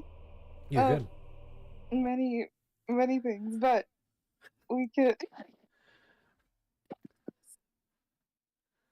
Well, me and the rat, my son, came up here, but I specifically want to ask you a question. Have you ever played Air before? Air. Yes. I don't think I know a game called Air. No. Can I It's describe it after to our you? time. Yeah. Yeah. Oh, okay. Yeah, please describe the game. Yeah. So Wick will pull out the cards from her bag and is like, so basically, how was Luna going? Let me fucking remember. Hey Siri. It's really funny. Actually, I think I got this. Air is like that game, the one on the box X where, or well, it's not specifically. I remember something. It's like cards. It was called one or something. It was, I don't know. It wasn't my language. He's like really thinking for a minute, and he's like, it was called One, and it was a card game. Wait, did you? Yeah. And he like gets that dawning moment of realization. They still have Uno. Yeah. Yeah, Uno. Yeah, but it's called Air now. Oh, okay. Yeah. Sure. Yeah, hey, that's fine. I mean, are we stacking plus twos? Like, is that a thing you guys? We stack plus tens. No, we stack Stack plus plus- tens. That's oh the my- oh God. Oh my. Okay. Isn't just no mercy? Yes. I have more- the rules like it's right called- freaking here. It's called Air Hypocrisy. But There are no mercy. Make a plus 99 card. plus 99. I Okay. really want to design these cards, genuinely. Just make sure I design them. Totally do it. Okay. So I'm trying to think of a way to do this here because I wanna play it out, but I wanna do it a little differently. So Right. you guys only have one set of dice, right? Or do you have multiple? I have one, but I You have have my D&D Beyond, if that helps. You know, here's what I want you to do. I want each of you to roll 5d6. Oof. And We like try to roll with and you, Ooh. if you have to, write down what the number is. So just roll 5d6, keep track of all the numbers. Let me And- do it. I might want to do all of them at Let once. me quickly just like recalibrate myself. 1, 2, 3, 4, 5. You said 5? 5d6. All right. Oh, little creature. Oh shit. Oh wait, no. Why are you in And- here? That's a 20. Hold on. And do not It was a 5d6, correct? roll 5d6, keep track, do not add it, just keep track of the numbers separately, and don't tell me what you got. Just keep track of them in the order that you rolled them. This is very. My leg's cramping. Oh no.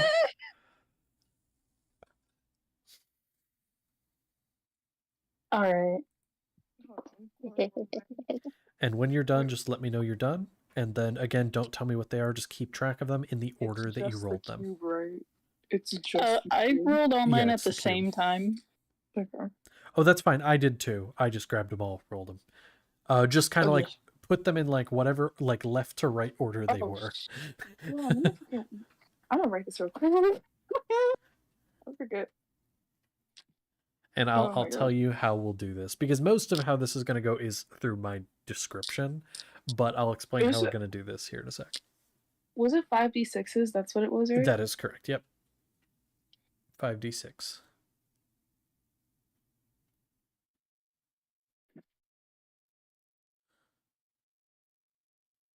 All right, I'm done. I believe. Okay. And then the rat, you are done, correct? Yep. Okay. So what we're gonna do is we're gonna go around. I'll start. So we'll do it. Joseph, then Wick, then the rat. We're gonna say what number we got. Whoever got the higher number is gonna win the round. And this is we're gonna go first dice, then second, then third, then fourth, then fifth. And that'll be basically who wins the round. I'll describe how it goes. So starting with Joseph, he got a 2. Wick, what did you get on your first dice? I got a 6. And what did the rat get? 4. 4. Ooh, that's what's up. So how it basically goes is you all start, you got your cards in your hand, and Wick, you got a really, really good hand. You got a plus 10 in there. You got like some normal cards, and you're kind of looking at it and it's like, okay, this is a good hand, but it could be bad if the colors aren't in my favor. And they just start getting put down. It starts getting stacked. The pluses start getting stacked around. Oh. The Wick, you put it down, it stacks, hits Joseph. He gets a ton of cards in his hand. He's like, because he's got so many cards at that point. No way he's winning. And then the rat, it's pretty close. It's pretty close between the two of you. But Wick, you get Uno, you get air, you put down your last card, and it's perfect win. That's what's up. That's Okay. what's up. So Joseph on the second round got a 4. What did Wick get? A 5. And what did the rat get? 6. And so it's a close round. It literally kind of like how the numbers there went up. It's like card down, card down, card down, and it's like neck and neck for a while there. And then Joseph, he's got like 3 cards. Wick and the rat both have 2 and 2, and then they start putting cards down. There's a skip involved somewhere in there. It's like, oh no, and then a reverse, and then the card goes down, and then you win. Yes. And then the rat wins that round. So we've got Wick has a win, Rat's got a win. Okay. So third round here. Joseph got another 2. What did Wick get? I got a 1. And what did the rat get? I got a 5. A 5. Crushing victory on that one. Joseph's just having really bad luck, and the colors keep getting switched. Just on the wild card, colors keep getting switched. He's like, nah. But Wick, your hand was just really bad. It's all of one color, and it's never been that color the entire time. Shed my tears. You my like woes. one of the numbers match, so you put down the card, and then it immediately changes back to the other color that you don't have any of. I'll be like, why? Joseph's not having much better luck, but then the rat pulls through just basically all wild cards in the hand. There was no way you could have lost. Yeah.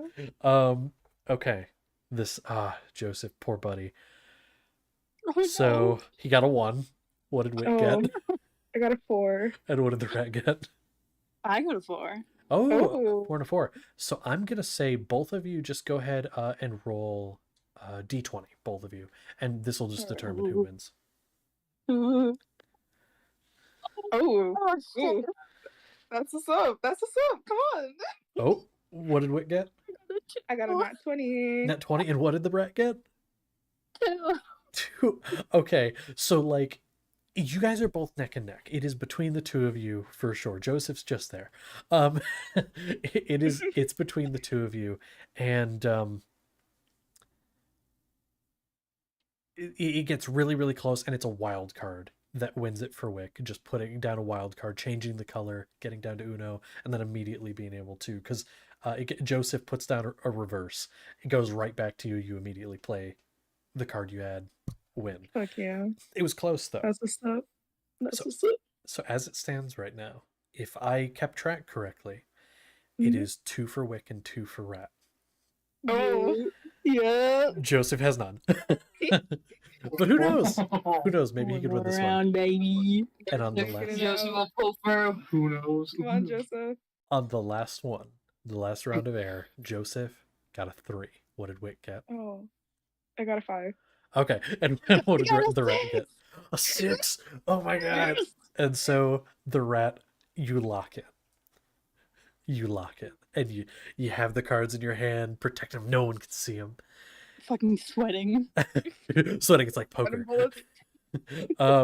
Joseph's like, he's basically like, he's having a good time. He is having fun, but he's like, I ain't winning this. And so he ends up just trying to like sabotage the both of you.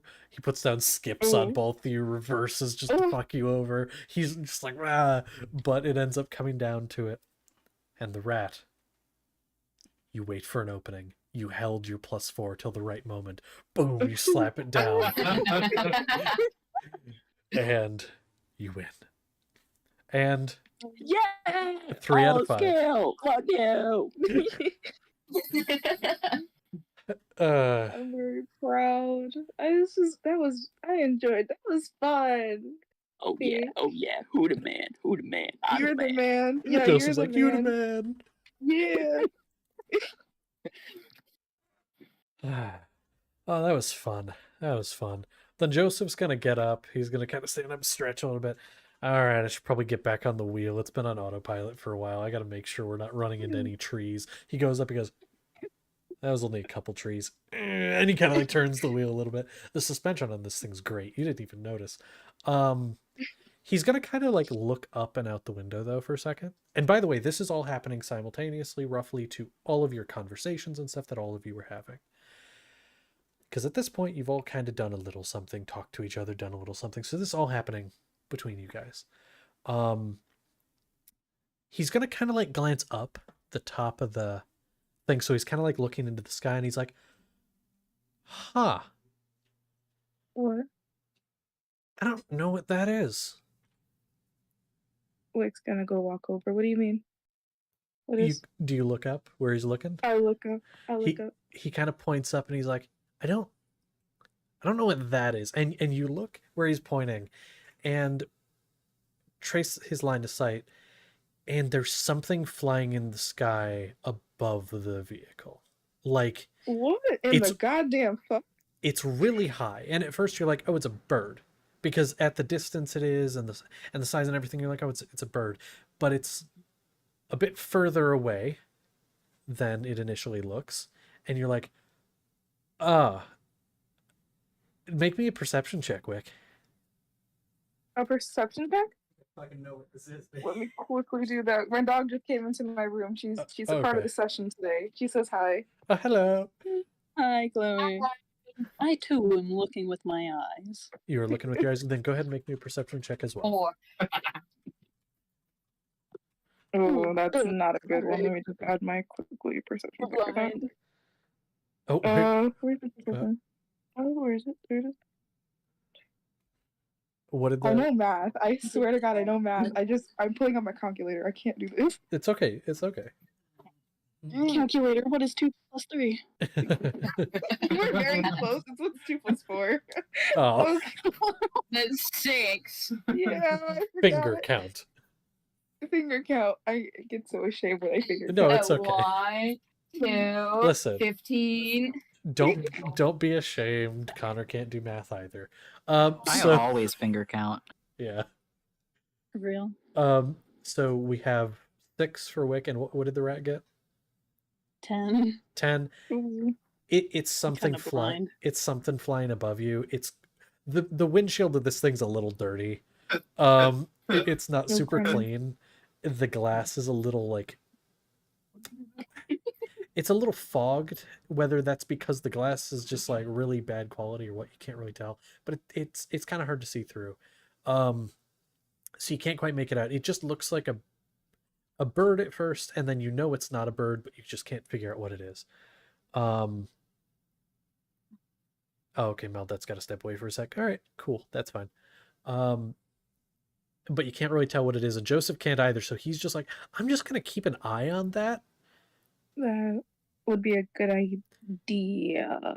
And then Yeah. all of you watch as it gets, like, it's flying alongside, and then you see it, like, kind of shrink in size a lot. Shrink. Ooh. And you kind of look at Oh. it. Oh, it's getting closer. Oh, it's dive Oh. bombing. Oh no! Oh, It did. shit. It didn't get smaller. What It is this? turned down, and it's. Where is it landing? Jesus Christ. Yeah, you know what it is, and it leaves your line of sight as it goes behind your vision toward, like, the back of the vehicle, getting closer and closer and closer, and then you can't see it anymore. A few seconds go by, and on the top of the vehicle you feel gunk gunk as something very heavy lands. I wonder don't. what it might be. All of I you don't feel that, like- by the way. All of you feel the Ooh. gunk gunk. Can we go check it out? Is that possible? Lord, Lord. Well, I'm beeline into that. What the hell? There is a way I to like- get I'll- to the roof. There is stairs that go up to the roof. Yeah, Well, let's it's go. like at Galliard's We door, run in. I'll bang in it. Yeah. And, I like, picked up my go- I picked up my son. Okay. Gallery like peeks out of the door, sees Zernus just like running Yeah. up the stairs, like staff, run. Oh. I'm not running up the stairs. I'm like jolting up these, like 5 steps at a time. You can't do that.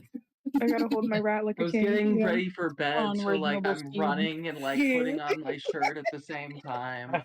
Just like putting your shirt on. You're grabbing all of your That's bad, things. that's bad, that's I bad. need With to put my something to inside make the that noise Yeah. on this machine, that's bad, that's bad, that's bad. Grabbing my sword. All Okay. you need to Doing do my little is aim at the hood. I need to run. I need a You're not- runner. So I need a runner to get to the top of the roof. I'm already there. Da, da, da, da, da, da. So, based on where everyone is, I will say if you're all leaving your locations about the same time, which seems to be the case, the first people to get there would actually be the Rat and Wick, because you are closest to the top of the vehicle. There's a staircase by where Joseph is that leads up, so you'd be the first to get there, followed closely behind by Zernus, and then Galliard following behind, and then I'll say Maldet, Dross, and Kingsley, and that's like at about the same time as Zernus, because you guys are coming from separate locations, but crossing paths and then going up. So you're all kind of going together. It's just the Rat and Wick that get there like a few seconds before. So you're all there. You're all there up top, and you see this mass. It's writhing. It's twisting of metal and cogs, and it's just this Ooh. mass of metal on top of your giant metal vehicle. Except you can very clearly tell where the separation of vehicle and whatever this is, because it is very much rusted bits and some shiny bits. It's very much just this cobbled together mass. Whereas the vehicle you're on is pretty much very the same color, different than whatever this is. This is a lot of brass and things like that.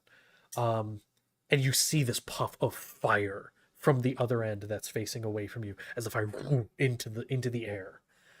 And then it's going to whip its head around. And all of you, except for... No, actually, all of you would have seen this because there was a parade where it was at one point. See the head of a mechanical dragon that you all recognize. God, why is it here? This is Sprocket, who you had met. Rocket? I believe that was its name. What is that? Oh, Wick hey, is just Sprocket! gobsmacked and drooling. She's What like, are you So- "Ooh." doing? I do want to clarify for a couple of you. So some of you, most of you, have seen this once before the whole timey-wimey stuff. However, the rest of you had actually, and this includes the Rat and Wick, have seen this before. There was a parade that was going through the city of Kingsport, where it was during the festival. And there was the mechanical dragon there as kind of part of the parade. This is the dragon of Lucia von Ripley. I need to pet it. Which it kind of turns its head and looks at you, the eyes glowing red, fire out the mouth. And then, Zernus, you say that, and it looks in all of your group's direction. Suddenly the eyes blue. The fire disappears. Guns tuck inside underneath it.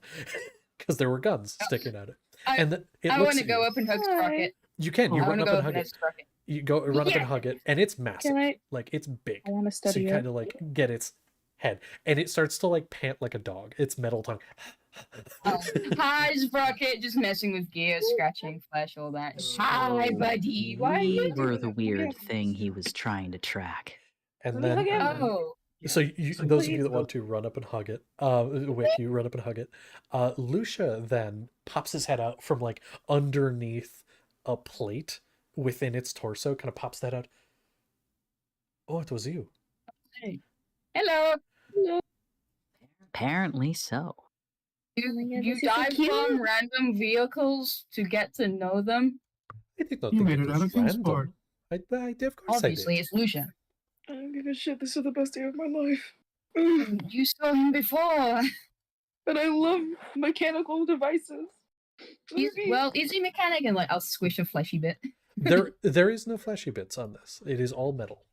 Yeah. It is You just entirely. described it as writhing flesh. Yeah. It looks like writhing mechanical bits. Is more so. Sorry, the confusion there. Yeah, no fleshy bits. This is entirely clockwork mechanics for the entire. I am in love. The with only this thing device. is the wings themselves, like, are basically giant tarps, spread between mechanical bits so that it has flight. I'm sorry. Sprocket, do you mind taking your clothes out? That looked important. The floor is just melted.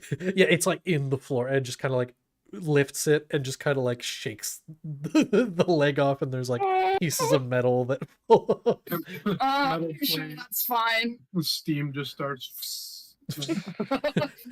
you start to hear Exposed wires. Oh no. and then like people start coming up and like, oh, what the fuck, and Lucia's like, oh, it's okay, sorry. And I wouldn't touch the exposed wires because when I touch machines, No. it's fine. No, Don't touch this I want to know how dragon. Joseph reacts to this. Joseph Oh, yeah. Joseph Is kind he of here? he kind of peeks his head up past like the lip of the staircase. Is like, the fuck is going on up there? It's What a the dragon. fuck? Hey, look, it's Robo Dragon. No, he's good. Robo Oh, yeah, dragon. well, yeah, he's kind of. I'm sorry about this. You don't see that. You try to cover up the ceiling. We're He's- just having a blessed time. Joseph is going to step up the stairs. He's going to step in front of Sprocket. This is both the coolest and most sad day of my life. You have broken my fun toy, and also I love you. Oh, Yeah, this is the guy I helped dispose of bot. I gotta do chores. I can fix it if you need I help. think I Just That would be awesome. you all see his face.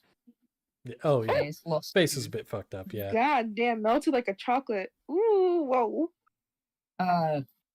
Points to Wick. And the Hey, I have a burn scar. Leave me alone. What did you two do to him? What Wait, did you why is We didn't do anything. Russia, why are you here? Well, Wait, No, Galliard, Gally, fucking me in the asshole. You would want that, wouldn't you? No, that's not what I was trying to say. Oh my god. First of all, Anyway, Lucia, you should probably get off the roof, because that looks like damages. You wanna get in? We won't damage it anymore. It was an accident. I just love this dragon so much. It shall be mine. But we'll give it 20. Why are you here? wait, Joseph, Yeah. What up? you were looking for someone. It wasn't this man, right? Oh, that we were Was it- looking for? No, we were looking for someone on another one of those vehicles you came in on. Oh, okay. Yeah, I don't think Lucia would destroy an entire civilization and just that. Well, it's Lucia. He has a dragon, Hey, but he kind of makes me do his. He kind of makes me do his heavy work. I What do you mean by love you. What? To be fair, Lucia makes everyone else do his heavy work right now. yeah. Let me hold this dragon. He's my baby girl. Yeah. I didn't tell you about the guys. Yeah, y'all don't need to know about that. It's fine. Yes, we do. No, well, there's a reason my pockets are still full of gold. Lucia. Oh, You do great you work. know by better the than way. me. Oh, thank you. That's better than any of these lot have said to me ever. You're a liar. I Deceiver. said you do okay work. Yeah. They're lying. We're not. I would remember it and feel less hate towards people if I did. He lies. Anyway, Why are you here? oh, me and Sprocket were just out. We saw this strange transport, and so we wanted to see what it was. We actually didn't mean to damage it at all. Sprocket just landed a bit hard. Oh, fix it. Yeah, it sounded like. Where are you based then? If you were flying, I know he can't fly far because of the rings, right? Fly for a little while. We do have to touch down occasionally. We are actually heading to Brimsley. Oh. Why? Why? Well, with Kingsport destroyed, it is the next largest city, now the largest city of mechanical innovation. Kingsport was the first, Brimsley was the second. So you say. We're, Uh, we're I have heading nowhere else to go. there after a few places. Yeah. Yes. Can I ask a favor? What is the favor? You're heading like what are your plans? Are you planning to stay with us, help us, or just go straight to Barnsley after breaking? If I could suggest maybe staying with us, because, I mean, you did get the sending after all. Yes, and that actually I was going to bring up, why are you going to Farbane Woods? Why do you need me to meet you? Well, I wanted to just talk to you about something, but also, well, we're going there because some people kidnapped my parents. Huh. Yep. That is unfortunate. I'm sorry to hear that. We're going to get them back, but, I had some business to discuss with you. I'm open to discussing business. We have to do this on the roof of this vehicle. I would. Business. Do you have There's a very nice sound. do you have nice accommodations? And the Yeah, I'm sure Sprocket can fit. Accommodations. They're decent. He's going to look toward Joseph, which all the soldiers are looking toward Joseph for instruction, and he's just kind of looking at Sprocket and Lucia, kind of looking between the two of them, because they're both very strange looking people and things. And so Lucia's going to look toward him because he seems to be the leader of this group, and Lucia's going to say, okay, you will show me to my accommodations, I suppose. And Joseph's going to be like, I'll have one of my guys get your room. God damn it. Sorry, Joseph. I keep picking up strays, it's fine. Hey, he's not a stray. He's a mechanic like Wick. He can put them to work. Lucia's kind of been like talking to you guys, but he hasn't really been looking at you really. He's been kind of looking at the damage and the wires and whatnot and everything. He's going to reach into a bag and pull out a tube and keep pulling out a tube, and he's gonna sling it over his shoulder, and then he's gonna pull an entire backpack out of this bag of holding, and he's gonna put it on his back. He's gonna kind of lock a few things in place. He's gonna aim the nozzle where the damage is, kind of nudge Sprocket out of the way. He's like, hey, come on, move. And then he's going to begin to spray this foam over the damaged areas, and you're going to watch the foam it sticks and then begins to almost dissolve. And where it was are now these cables, which kind of look like his legs and his arm, which are going to fill in the damaged gaps. And you see some of them almost become electrified where there were wires. And then it kind of almost shifts color and everything to match what the metal of the vehicle looked like, until you couldn't even tell there was damage. Okay, I take it back. Wick's a mechanic. This is a genius. Oh!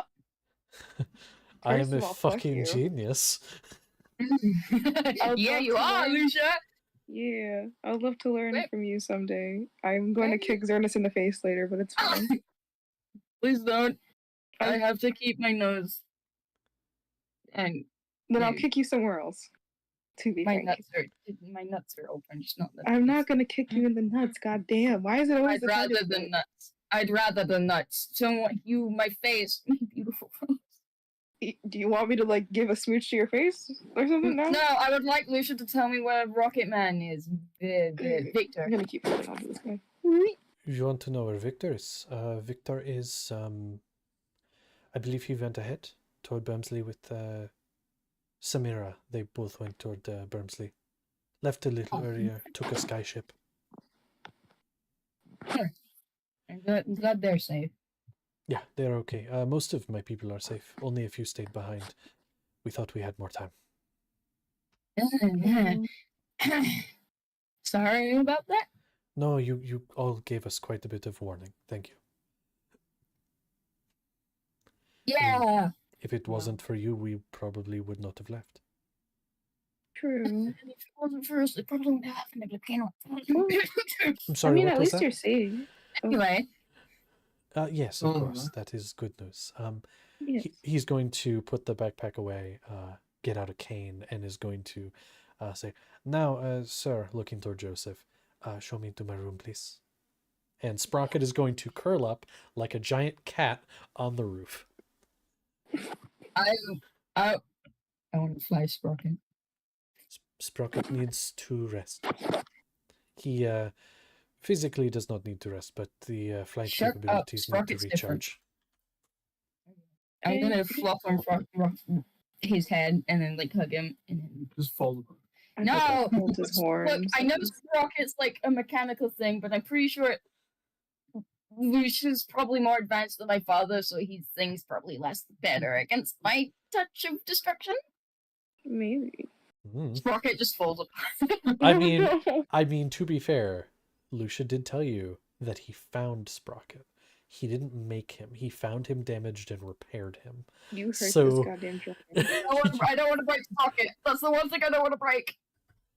Do you touch him? You said you hug him, right? You hug him again? First time nothing happened. Let's see if it happens the second time. Hold on. Yeah, I'll hug Sprocket. I miss my fella. You hug Sprocket and nothing happens. I will say there is one part of him that is still a little damaged, was never fully repaired, and it's the jaw. The jaw has always kind of been hanging at a slightly weird angle. Like, it's like one side's really well attached, the other side's kinda attached, and so when the mouth opens and closes, it just kind of like flaps a little bit in a way it shouldn't. Fix it. Can I but- fix him? You could try. You could definitely try. I want to. Do you want to try now? Yeah, I mean, I'm up and about. I don't leave my gear behind. Okay. Well, then go ahead for me and make a dexterity check. Add your proficiency bonus. Hey, babe. Yes. Alright, Don't forget where's my the d20? hack There it is. I'm sorry, Connor, what? Don't forget the hack. Oh, yes. Actually, we'll do this and then we're going to take a break because, yes, I didn't realize what time it is. That's... Oh, wait. 26. 26. So with Sprocket's head down, Zernus up there, kind of giving it a hug, which is actually kind of holding it in place accidentally where it needs to be. You kind of just go up there, you tighten a few things, you have to move a few things around. There's like a hydraulic of some kind that is like a piston that was in a place it shouldn't be, and you got to kind of give it a little bit of a tug and then screw it in place. And as far as you know, with Sprocket just laying there, you can't really tell if it has fully fixed it, but you feel confident that it has. But of course, once he gets up and everything, we'll see for sure. I helped fix something. It's not gonna last. I know it now. Rick's just happy to have helped. Oh, my dog's twitching. 1 second. Okay. So we're gonna go to break real quick for maybe 5 or 10 minutes, because it's about halfway through the session, and then we'll be back soon. So thank you, and we'll be right back.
break. So we are back. Hello. And now, Lucia had been led down to his room by Joseph, or so I'll say by one of Joseph's lackeys.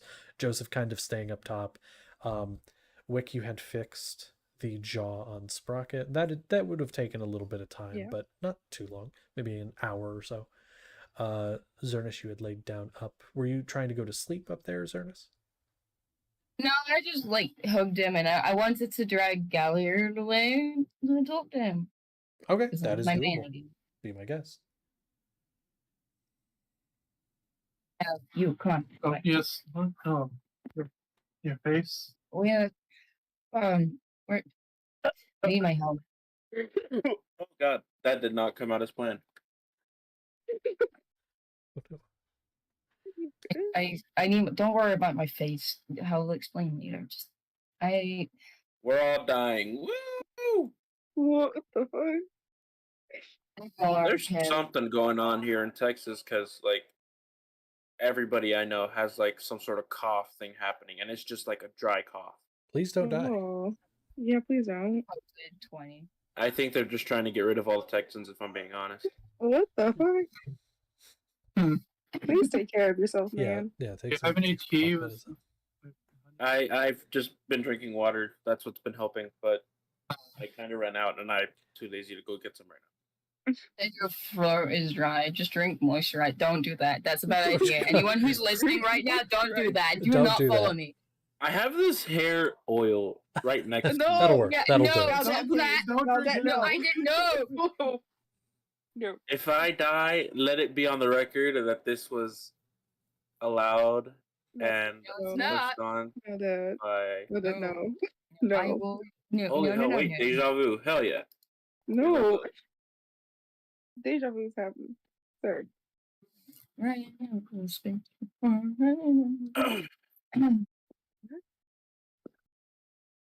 Okay. What was happening? We were I talking don't. about Galliard. You guys were Yeah. talking to Galliard. Yeah. Started dragging Galliard off. You needed something. Did I leave my armor in Sarai's room or my room? I'm sorry. Say again. Thank you. Did I leave my armor in my room or Sarai's room? You don't share a room. I'm gonna say probably. We'll say your room. Wait, do we share a room? I mean, you would have each had your own room. Even if you chose to share a room, Oh. you would have had your own room. Yeah, I would like to go to my room to put my helmet on. I'm insecure now. Okay. You have your helmet. You put it on. People do give you a funny look because helmet, no armor, but they're just like, all Alright, right. was that sure." you? I think since Sorry? all the excitement up there has died down with the Lucia arriving, we're gonna go back to the room and get some sleep. Go get some Z's. Yeah, okay. I do want to ask. It's about nighttime. Who is going to bed? I Drawson. want to keep. Anyone else? Is Seems it to be- is it okay if I work on that blueprint of my Cerberus dog on the off time? For sure. And That's yeah, you fine. definitely can. You can find like some spare parts too laying around that you're basically told feel free to take some as long as we have enough to fix any repairs. So you're allowed to take some parts. Heck yeah. I'll go with you and like eventually pass out on your shoulder. Oh, Oh, I'll give you a light head pat because being sleepy. okay. So you work on your dog, Drawson going to bed. Kingsley, I want to ask you, what are you doing currently? Do you go to bed too, or do you stay up and do something else? He ended up stalking Lucia as he was brought to his room. His room is in the same hallway as yours, but it is near the end of the hallway, opposite, I'll say, from like where Sarai's room is, which is on the one end. Lucia's is on the other. His is not one separated by like dividers. He is basically given an entire barrack room to himself. They clear it out. They, give him, they like push a couple beds together. Like they try to make a somewhat nice room for this guy. As even though people don't know who he is here, he makes sure they figure it out. and he's basically, I am Lucia von Ripley after blah blah blah, and like, And I'm important. yeah. He's not super uppity about it, but he's just kind of like, I would like some better accommodations, please. He's polite about it, but at the same time very insistent. Yeah. Yeah. He's just gonna kind of hang around as the people do that. And just kind of wait till they're done so he can bother him. They eventually leave, and he is free to be bothered. He starts to enter the room and close the door behind him. You have a window. Do you take it? So that business I mentioned. There's a sigh. He pushes the door back open, turns around, looks at you. Yes, what business were you talking about? So, there's someone with my family that I think you'll have an interest in. Interest in what way? They are business person. What do they do? How much you like magic? Specifically, time manipulation. What's your passive insight? That's a good question. What 10 is my plus passive? your insight. 17. You're pretty... First off, you have his attention. Second, time manipulation. Bit of a ping of recognition and immediate interest. Cool. Wonderful. Good. Fuck, what was Siren's last name? It's a really good fucking question. I might have it written down. Hold on. I don't think I've addressed his last name in probably 3 years. No, I don't have it written down. No, all I have is Siren. Yeah, Siren is the only name that has been said during this campaign. He had I a think his last name. name starts with a B, Siren bitch. but Hold I'm on. not sure. I remember he signed all of his books with like C and then another thing, like with various pseudonyms, but I don't remember the second letter. It might have been D or B. It was one of those two, I think. I'm I gonna feel like you need to get say... to draw that. That's Cyrus with a B. Wait, stop. Where's the B? There's a B. There's a B. God, Jesus fucking Christ. I'm gonna say it was CB because that feels right. So I'm gonna say, if I can fucking type, that'd be great. We'll go... Apologies, 1 second. Bizarrel. That's Bizerel. Or I guess you could say Bizarrel. We'll say it's pronounced Bizarrel. Have you heard of a guy, Siren Bizarrel? Thinks for a moment. Wrote many books, yes. Well, Few that books. friend of mine is currently with my parents. And I would very much like to introduce you to. Head kind of looks down toward the ground for a moment. Kind of thinking. The 1 foot tapping a little bit. Almost impatiently so.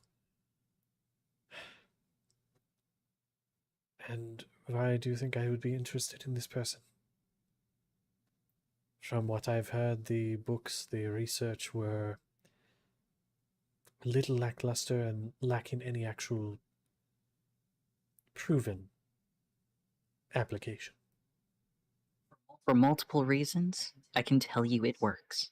Maybe not now, but it works. But also that.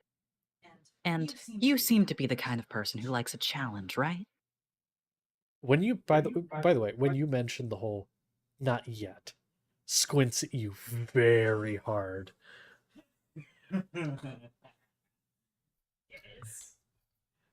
A challenge, yes, I would say I do like a challenge, yes. And you're a man who...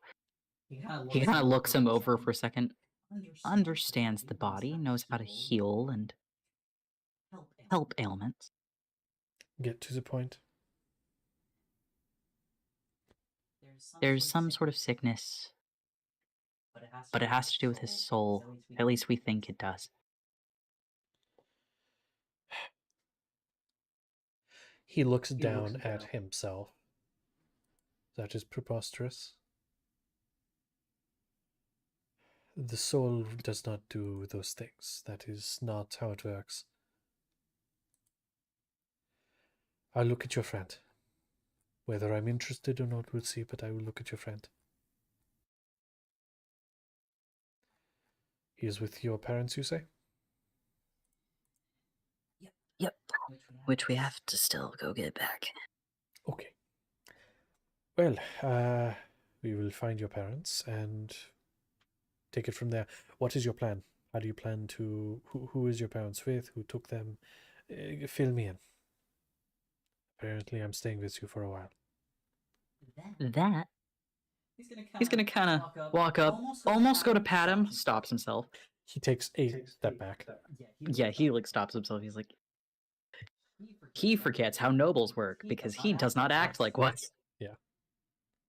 That's more of a question for tomorrow, and my... Oh my god, my brain blanked. Hold on. Hold on. Yep. There was a word that I was looking for, and I can't find it anymore. Don't know. Ah, fuck it. That's something you'll have to take up with my boyfriend tomorrow. He knows more. Not as much as... I don't know as much about these people as this. All right. Then I will speak to your boyfriend tomorrow, and we will figure out what to do.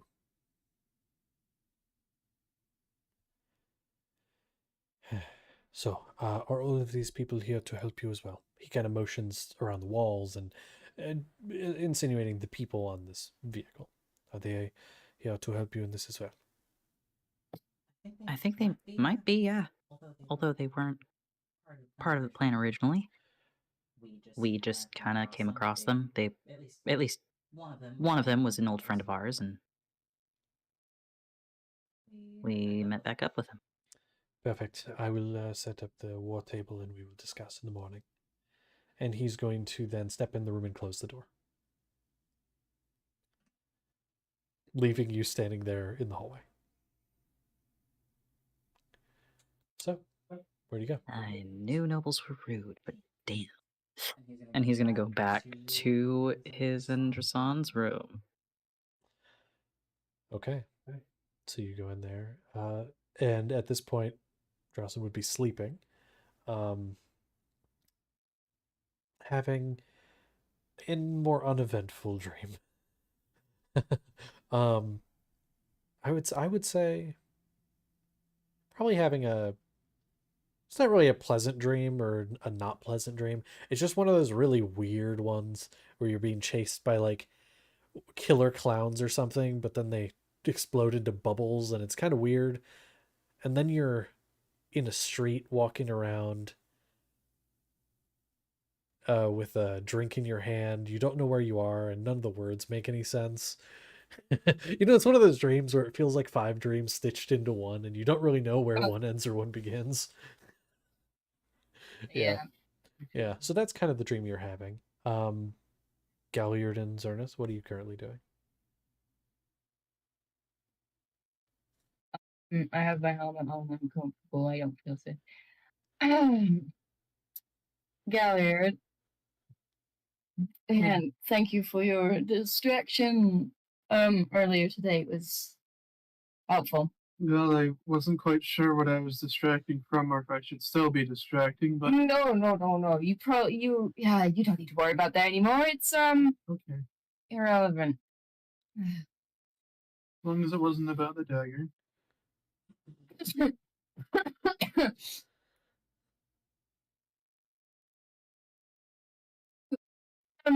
I wondered if you had maybe you have that book, right? The one in the circus that helps you get. I do. I mean, you know who's associated with that book, right? Oh, Who? oh, Hey, are you Who? seeing weird people in your brain too? no. What are you talking about? You're bathing. Oh, yes, oh, no, they were rather nice and kind. Oh, You're bathing? well, to me at least, they didn't necessarily do me wrong. I got the book after all. Yeah, he's not too bad, but he is. I mean, he did kill Kingsley, I believe, or something like that, or Kingsley's family in an alternate. I don't know. Yeah, yeah. But anyways, that's not this. Well, eh, I just wondered if you had managed to talk to him, make contact with him at all. oh no, I thought no. I hadn't. I had believed that Jerbaven was different than the Codex itself. I had interacted with the Codex a few times, and those times Jerbaven hadn't appeared. It's been a while. Yeah. Are you seeking contact or information or something more? Well, you know, I kind of miss him, and I might have maybe kinda wanted to make a deal with him. You want to make a deal with a fiend? I mean, I am friends with Kingsley. Don't give me that look, Galliard. There's a difference. Yes, I know there's a difference. Kind of the same. Kind of. A little bit. Maybe. Looks for a stab at bonking on that. Nah. It doesn't. Well, you need to talk. I can probably just use a sending spell. Well, There's a small margin for error since I don't exactly know where the being is. well, he kind of vanished with the rest of the gods and never showed up. I don't know if that's just because he's busy or doesn't like her story. He's actually stuck in a book. Well, no, he's not one stuck in a book. No, I would find it really funny if he was. I don't think he would appreciate that. Question for Well, the both of you, no. real quick. So you guys are both in Galliard's room? My room. I Your put room. my home on. And there's a table and chair, there's a bed. Who's sitting where? Or are you sitting on the floor? I'm kind of stood up. I don't head helmet and all that. Okay. Galliard sat on the bed. You're sat on the bed. Would you guys be pretty close to each other? Zernus is like facing the door. Okay. So fine. In that case, so Galliard, you're sat on the bed, which is up against the wall, facing Zernus, and you're gonna get a tap on the back of your shoulder from the wall. Tap tap. Do you look? I mean, he's just like mid sentence and just like stops, freezes up, and just You doesn't move. Are you okay, Gallard? you, you look over and you see just this dark, inky black figure, slicked back hair, black suit. Just, hey there, buddy. It's Jermaine. Oh. Yeah. You said my name. You said you want to make a deal. I heard. Hey, hi. Well, You said the magic words. There's only so many words you Nope. need to say. Well, I just wanted to know where you've been all this time, buddy. I was escaping the giant bomb. I don't know about you guys, but I was trying to run. Why were you in Kingsport? Yeah, none of your fucking business. Well, yeah, but you were in Kingsport? Yeah, listen. I wonder who you was. You're not the only person I sit down and have drinks with occasionally. Duh. Just wondered who you. I won't say that. I won't say. I was making deals on the side, if you must know. Okay, well, it's great. I'm glad to hear. I'm glad you're safe, even. We have a weird relationship. Yeah, I'm gonna turn toward Galliard. What about you? How you doing? How you holding up? How's the book treating you? It's fine. My father's dead, and home is gone forever, and everything I've known is been destroyed. But other than that, I'm doing well. Thank you. You're It's actually holding taking up really well for someone who's lost everything. It's probably gonna hit because I've been distracting myself with anything I can. So once I get a nice quiet moment, I'm pretty sure I'm just gonna break down. But thank you. Oh, of course, of course. Well, I can make sure you don't have any quiet moments. No, don't do that. Don't do that. What? Don't do that. Don't listen to quiet moments are good. No, they're really not right now. You seem like you really need a distraction. I can give you a really good distraction. It depends on what sort it is, but you're the one that wanted to make the deal, Zernus. Yeah, sorry. I'm getting off track. You wanted a deal. What kind of deal you want to make? Um, that's a good question. I didn't think I'd get that far, honestly. Well, But you just yeah.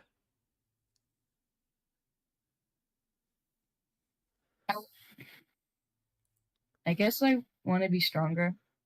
Stronger than any curse. Stronger than any glances at Galliard. Knife. Dagger? You're just wanting power. Well, no, I want to protect. Like, you made him a deal, right? You told me, Leo. Not really, no. Well, you told me a little bit about your dream. Well, that's different because that wasn't you, and he points at Trebaven. That was just the book itself and what Trebaven had offered to get me the book itself. So technically, no. It wasn't really a deal. It was more so just manipulation. Sorry, don't mean to laugh. No, it's hilarious. You're my friend, Galliard. I know. So what exactly are you looking for? Be very specific, because with demons and stuff, devils, you gotta be real specific, or we're gonna try to fuck you over.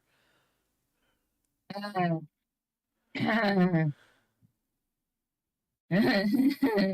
you want a fancy toy? Do you want a new weapon or something? Is that what you want? I guess maybe. Since you're not getting that dagger back. Well, I could make a deal with him right now to get it me back. Okay. Idea. Well, Wait, can he? What? Make a deal to get that dagger back? That's really incredibly evil that you've been carrying around for a while? Listen, I don't even want to touch that if that tells you something. I mean, I could, but what are you offering me? You'd need to offer something real big to get that back. Like catastrophically big. Not gonna do that. Okay, then let's move on. What do you want? What do you want? And I'll tell you the price. A new weapon sounds good. New weapon. I've been thinking of a great sword recently, but I don't know where to get one. Any specific things you want this great sword to be able to do? Or I mean, I could get you a great sword, but if you just want a great sword, like, I can steal one off some dead body. That's called grave robbing. Archaeology. Stop. When does grave robbing become archaeology? No. Anyway, Anyway, continue. I guess I still want it to have the same strength the dagger had. Not the curse and the evil pebble. I miss that guy. But like the damage it could help him. The slashes, I know it could hurt a lot. Here's what I want you to do, and this is me talking to player. I want you to find a weapon. Okay. I want you to find one and send it to me, and then we will discuss. Because I could show you something, but I think it's better if you find what you want.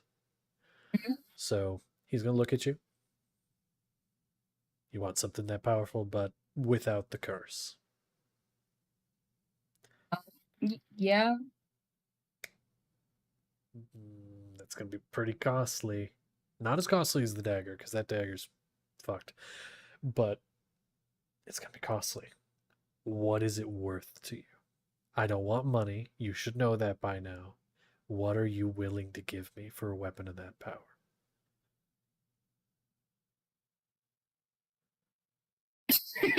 Fucking sparklers. Could be your unborn child. Could be, like, we could be really. I mean, hey, that's the classic, but come on, that's boring. Yeah, let me have. Well, he starts rummaging through his a bag of holding. Oh, you're gonna give me something material? That's boring. Oh, wait, I forgot I had this. And he takes out a spray bottle. The fuck is that? He just sprays him. Is it fucking holy water? I've been wanting to do that for a long time. I'm sorry. Gally, hold this. Gally, you now have a holy water spray bottle.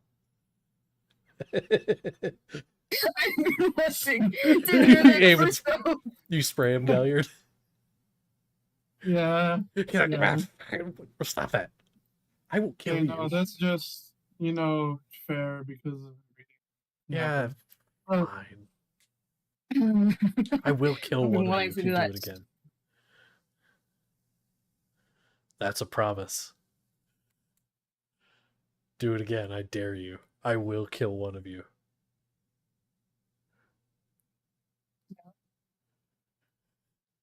Bet. Thing because Call my he's bluff. demon, devil, and haha. Like I spray, then you die. And I'm like, oh no, I have Geller. The other way around. Wherever you want to do it, it's like not. Hey, the, Connor, roll me a d20. 9? Okay. So what are you two doing? We're just staring at each other. Call his bluff, I dare you. You're here to make a deal. Yes. Make a deal. Well, you can spray him. Make the deal. I am. I don't have much to give other than Spray him. Other than what? Hi. He's holding up the Zernus coin. Oh. Oh, like a random I coin don't- you found that has your face on it? Yeah, in the desert. Yeah, just kind of looks at it. That's a one of kind. That's literally a one of one. But I'm not interested, I'm sorry. It's a normal coin, it just has your face on it. If you were more famous, maybe. Want something metaphysical or like tangible, something that can be If it's something special enough, then I would take tangible, physical. But otherwise, for something like this, it's gonna need to be something a little more... metaphysical is a good word. Something not super tangible. You take souls. Don't do that. That's the... Wait, the next one. Whose? It depends.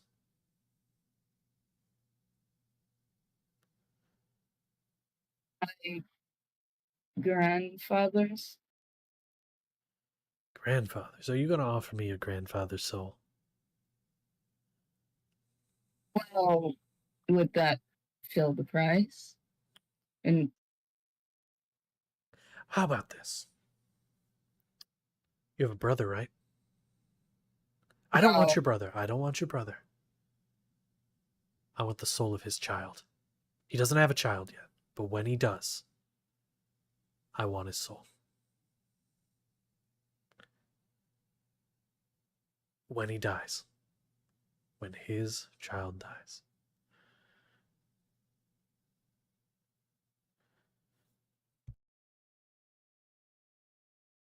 do you think you can fix my face while you're at it too, then? You're going to I think that's fair. do that? He takes off the helmet, lets him see the. Ooh, got real fucked up. You tried to. Oh, you did. I know what you tried to do. Yeah, I tried. That was real stupid. Give me that spray bottle. Did you? We both did. He sprayed him, I sprayed him. He said, spray me again, I'll kill one of you. He did say that. Did you spray him? Because I had Connor do a roll to see if he was bluffing or not. Yeah. Yeah, we You both sprayed did. him again? We both did, yeah. Let me do a roll real quick. I need... Die, Galliard. Galliard, how much... what is your total HP? Good luck, buddy. I'm pretty sure it might be a 48. I gotta check to make sure. Yeah, double check for I me. had it. It is 48. Oh, 48. dear. Okay. His right arm is going to begin to almost shrivel, and it's going to actually get color to it. It still looks like the arm of a dead person, which is normally very gray, but compared to the blackness that was him, this oily blackness, it actually gains color, and becomes the arm with like gold inlay and whatnot, and is going to point at Galliard. I warned you. I sent you the name. Thank you. But I'm not going to do it this time. Because I'm not going to punish you for the sins of him. Pointing at Zernis. So, do we have a deal? The soul of your brother's child. There is an afterlife.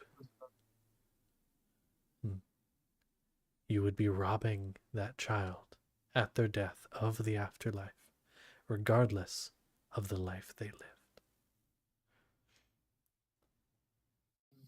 Thing that exists eternally, in my understanding. Your own brother. Their child.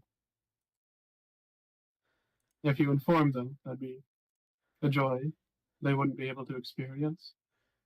The one hopefully you want to have with Ryan.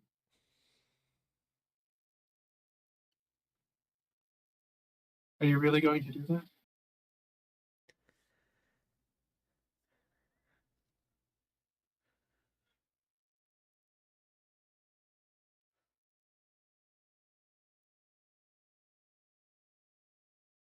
His wrinkled hand is outstretched, the one that had been pointed to kill Galliard, now outstretched toward you.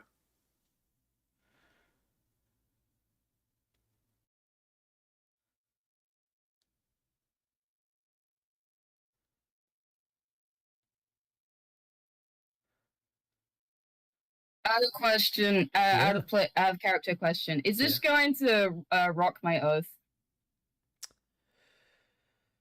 This would be considered...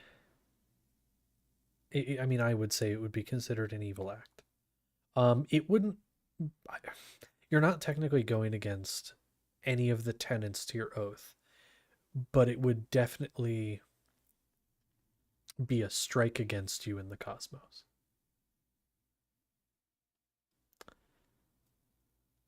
Something that would be kept in mind in the fabric of the universe for the future, and what eventually will happen to your soul when you die. Because there is not a heaven or a hell, but there is a better place and a not so good place. There isn't a heaven or hell. We visited hell how many times now? Well, not... there is a hell, but it's not what you would normally think of. Yeah. Yeah, no. Zernis can't do it. Soul for a sword. It's not worth it. I can't. So you refuse? You just tell him no? A shame. And he's going to pull the hand back. Well, you can find weapons other places. If you're so desperate for a powerful weapon, you can find them in other places. But I had one in mind. For you. No, I'm not telling you what it is. I know you wouldn't. I don't blame you. That's a very hard bargain to make. And is there anything I could do for my face?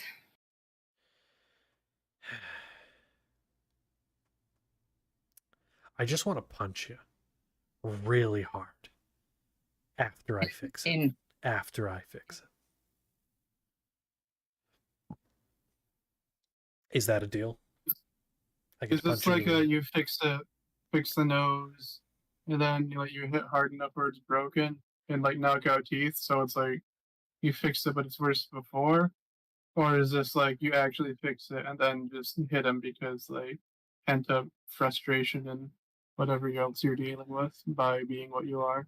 He just, as Galliard's been talking, the gaze slowly turned from Zernus, slowly began to turn and look at Galliard.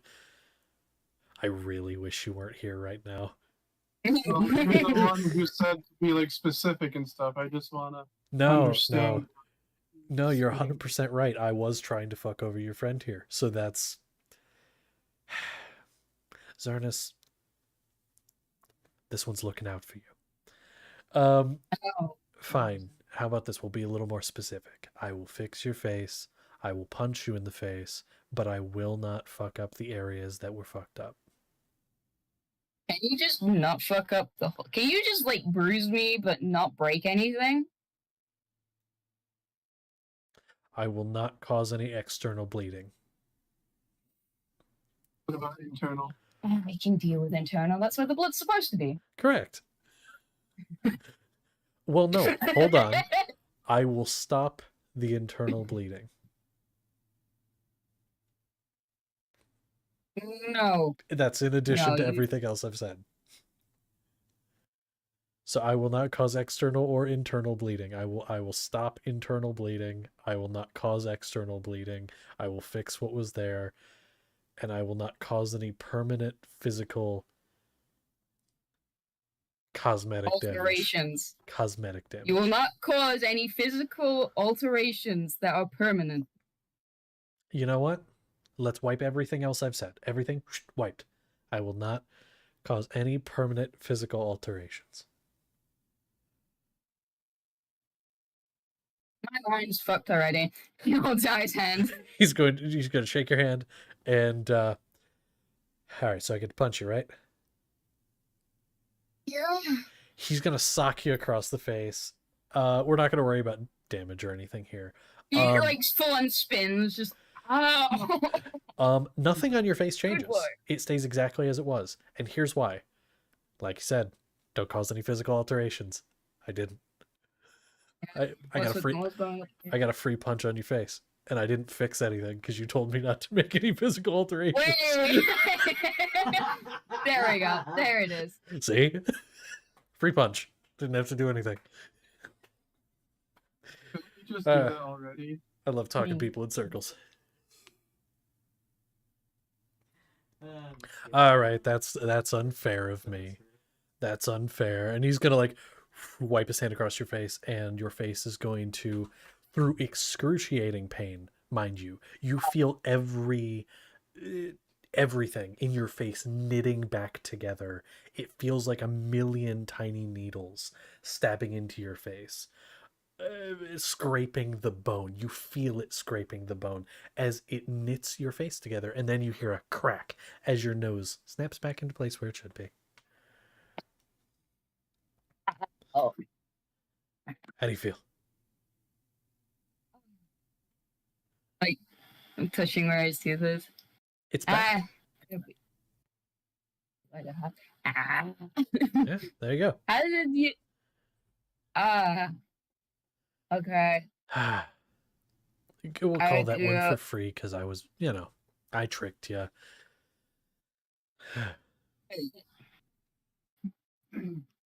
Thanks. Yeah, you're welcome.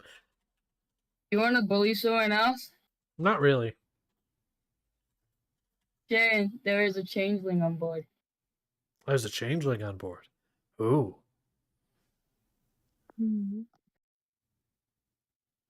Where can I find this You changeling? know,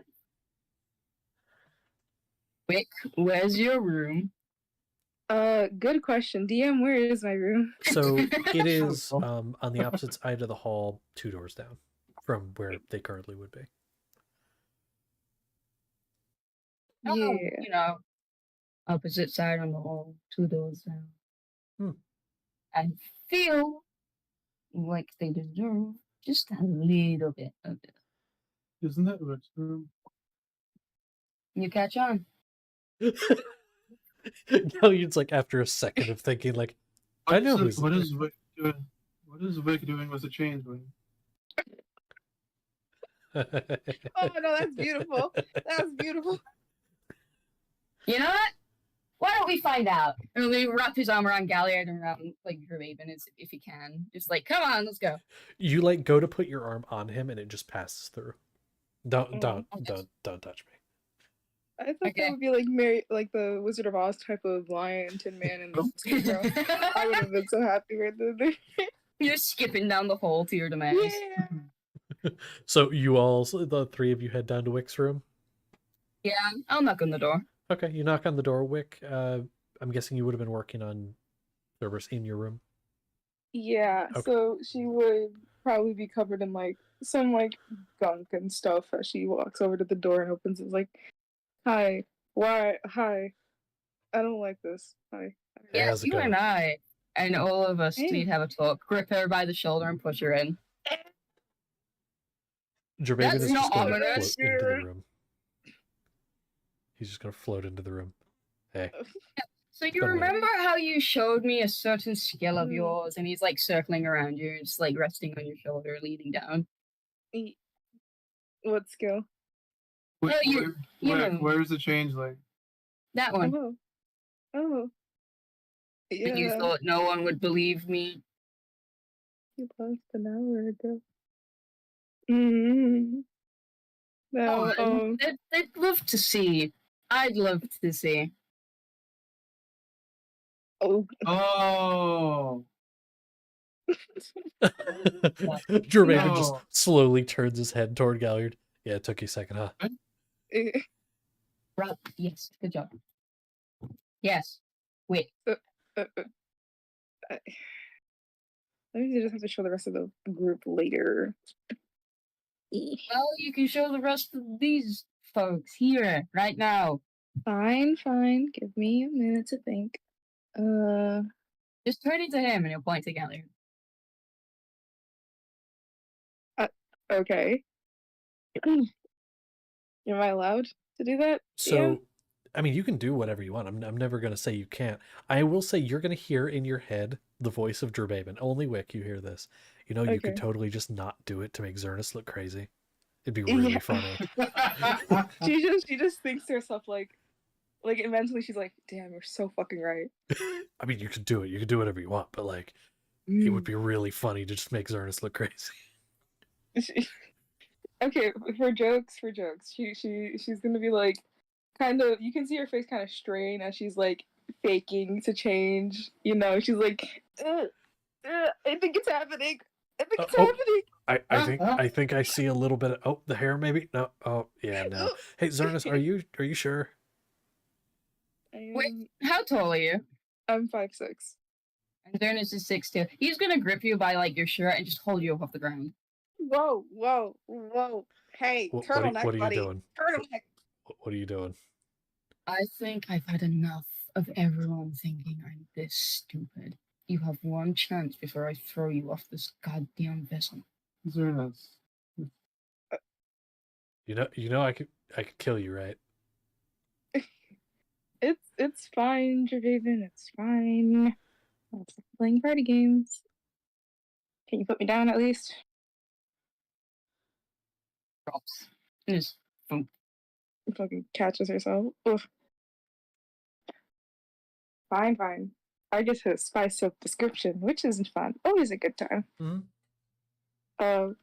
Well, Wick like observes the 3 in her room and is like, okay, all right.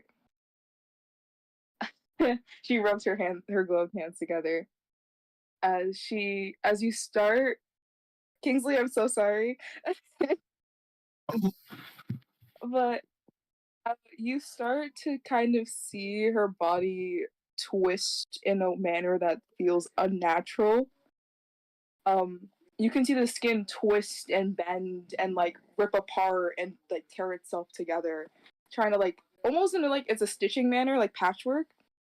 As you can see like the muscle anatomy under her skin occasionally, and as she starts to grow in size, you can see her taking on the appearance of our dearest purple color theory tiefling, Kingsley. He sits with his arms crossed. And he just really trying to think how to do his voice. Gay, just gay. His voice is gay. I need an example. Kingsley, please. Connor, give example of Kingsley, please. Give example. I don't know why you want me to say anything. Fuck you. Oh, High pitched girly. high pitch. Surprise, I guess. Drababin kind of leans a little closer toward Zernus and is like, "Did something change? All I see is the normal thing. I see right through it." Can you stop bullying this man for just like 1 minute? I mean, I know we kind of brought you here, Oh, but like, still. Oh, I'm being dead serious. Like, I see through the whole chain shifter thing. I only see the natural form. I don't know whatever else is going on. I see right through it. I'm being dead serious. Wait a minute. So can you? Oh, I see you as you are. I see you as you should be. But no, you gave me an opportunity. That's why. No, you gave me an opportunity. Yay! I'm sorry. This got me very excited. Yeah. But since Drababin can only see the natural form, all you just see is like a mist, because there is no form there. Mhm. She's a changeling for a reason. Yeah. And yeah. It's like, yeah, no, that's you. But whatever you guys see. Like Kingsley. I like Kings. Yeah. I wonder. You're a changeling. You changed every form, right? Mm-hmm. I'm gonna sock you in the nuts. I mean, Oh, you just got punched in the nuts. Yes. Oh, I want to do that for someone. She just changes into Galliard and is like, oh. Could you have done this the entire time? Yes. I haven't told anybody about this except Zernus, so I've had this for a whole long time. How long have you known? A few hours. Yeah. And what I've been told, they've been able to do this since we met them. Mm-hmm. Let's see. That kind of came in. Well, it doesn't matter now. That's what I said. That's. She smiles and is like changes into various different people. Like, oh, I'm a clown. Hey, I'm a fashionista.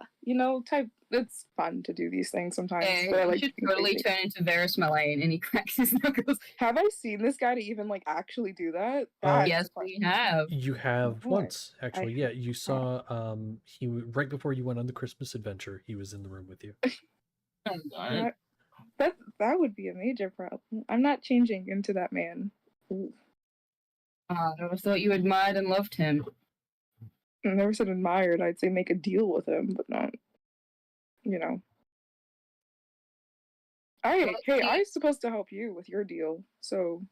What deal? Did you remember our deal? Our agreement we made earlier? The secret? The secret. The seeker. I keep making secrets with people. Should he know about this? Wait, shut up and he'll hand you 5 gold. You made a secret. Oh. Never mind. You made a secret with Wick. Yep.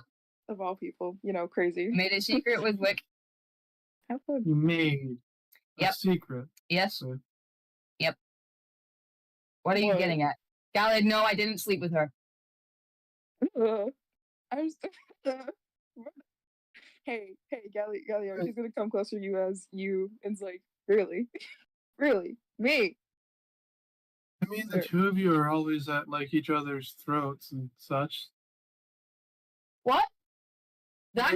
He has a fiance, and Yeah, she's short. Hey, I like him. I like him tall. Right, Galliard? I think he's not totally shorter than me. Okay, but he's taller than me. I don't care. So, okay. You Okay, have let me low change back standards. before- Yeah. I'm gonna change back into my form, and it's like, okay, so now you know. Surprise! Happy celebration! I'm the changeling. Woo!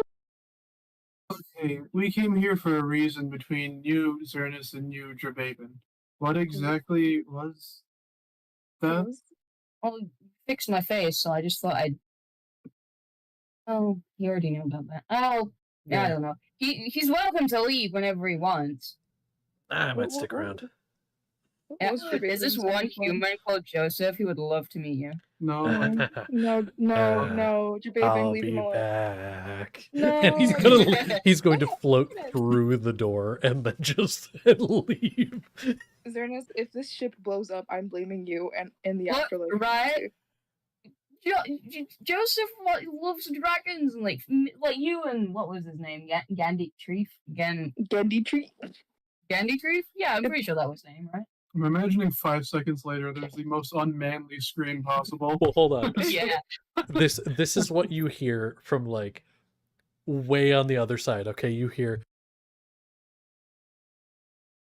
I did not Oh wait, pick up. Connor, turn your mic on. Hold on. This is gonna work. Ready?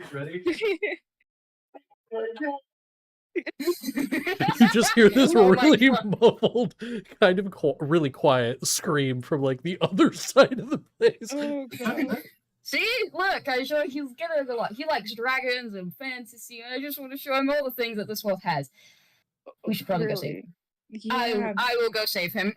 Yeah, good idea. Give me the spray ball. You took the Hey. spray ball. Oh yeah. Okay, so you He's start just running. gonna stand there. Real quick, I want to say for Zernus, you start running up, right? Yeah. So you go up there, you get up there. Joseph is huddled by the thing with like a shotgun in his hands, and he's like, Hey, Joseph. "What the fuck was that?" He said my mother's name. You're what? He said my mother's name. Who the You- fuck's from I'm just messing. Yeah, no, don't worry. It's probably just ghost. Okay. Yeah. Were you driving? Were you sleeping? What were you doing? Let me help you. I mean, I was about to start a shift of driving. I took a little bit of a break, and then I was gonna get back on it, but Yeah, I'll stay with you for the night. okay, cool. Yeah. And Yeah, he's gonna just- get he back in the points seat. the shotgun down. Just like, yeah, just put that there. Hands are like visibly shaking. He like puts it away, gets in the driver's seat, hands like white knuckling the fucking steering wheel. Can I have a conversation with Galliard since he's at least Please. present? Yeah, I Please. left. Be my guest. So how's the gun staff going along, sir? Oh, it's basically it's functioning as it should. I've only really done any maintenance and test fires on it. I haven't, actually properly used it when we've had to fight.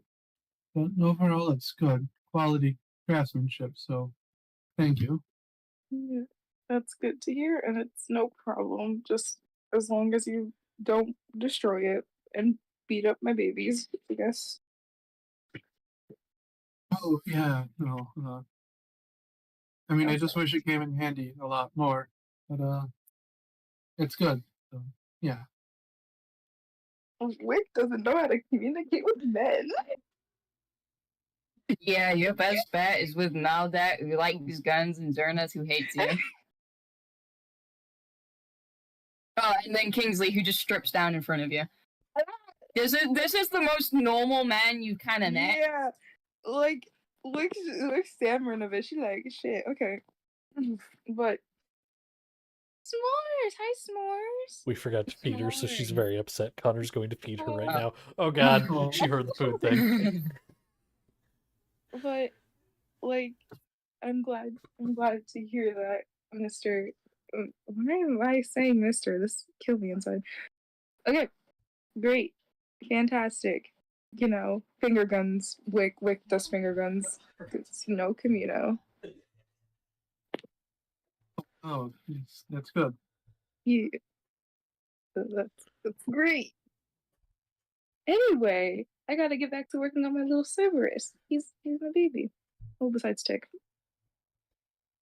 Like, Oh, like Cerberus. That's what exactly is that? it is a 3-headed little robot dog thing I'm working on that I found blueprints for before my workshop blew the fuck up. You know, the usual. Uh, but I'm currently working on it so that, you know, he's cool and chill, and I can finally have a proper carry-on for my gear without carrying it all the time. How long did you live in Kingsport? Most of my life, and most of the traveling I did was with you guys for the first time in like ever. Tell me about what it was like. What you Um, wait, what? tell me what it was like from your perspective. I was always up top, and I was rarely down where you were. Oh, oh, that's for.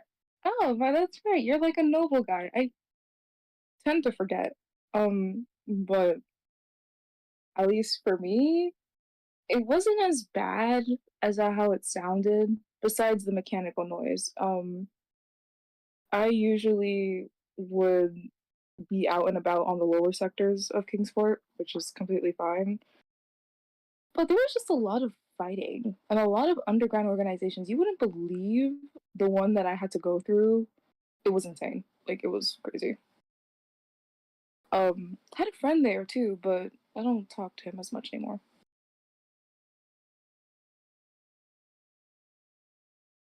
Um, Wait, make what? Oh, I'm sorry. You sound so far away. do Trading places. I like these. you think they made it out? They, I'm pretty they sure they did, because I sent a letter to them not too long ago, telling them to leave, being ominous, as I usually am with my friends. if you'd like, I could check, maybe, if I knew a bit more. There's Uh, a spell I have. I could do that for you if you would like. Help you, have that reassurance. yeah, Wick's gonna smack that credit card down. Okay. Um, sure. That's really sweet. Yeah, of course. I have a description for this guy. I'm gonna make it up on the fly because I have concentrate. But he's this tall tiefling fella, brown skin, curly hair, swept back, bulky, if I remember correctly, and he has like forest green eyes. Sorry. But he's just he's a sweet guy. I can't remember much else. It's been a long time, a very long time. I can imagine. Hmm. A name, sorry, do you Oh, have a name as well? yeah, Tyron. Tyron's his name. Tyron. Tyron, yes. Good old buddy of mine. Any last name or just Tyron? I think it's Tyron Brimstone, if I'm not mistaken. I don't. I might. Okay. Uh,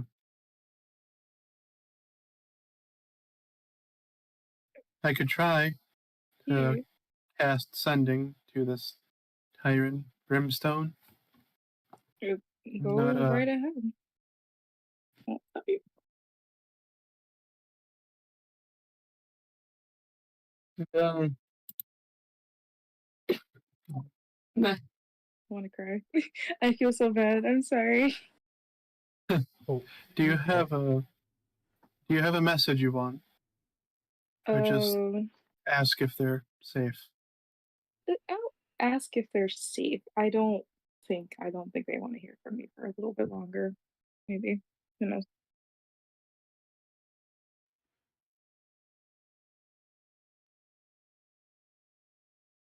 All right, I'll take some liberties. And Galliard is going to cast the sending spell, which he's going to cast the sending spell targeting this what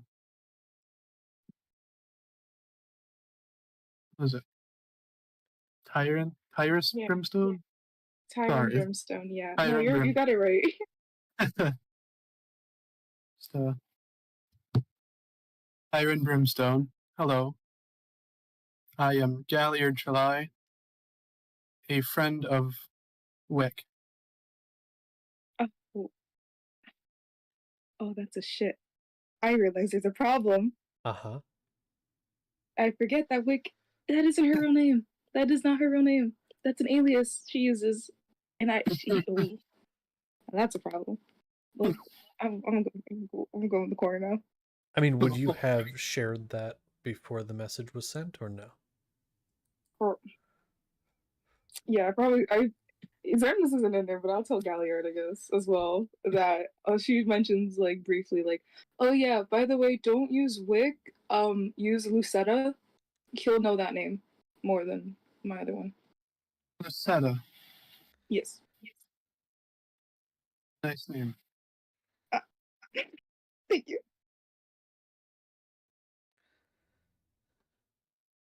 I'm reworking the spell then. Mm-hmm.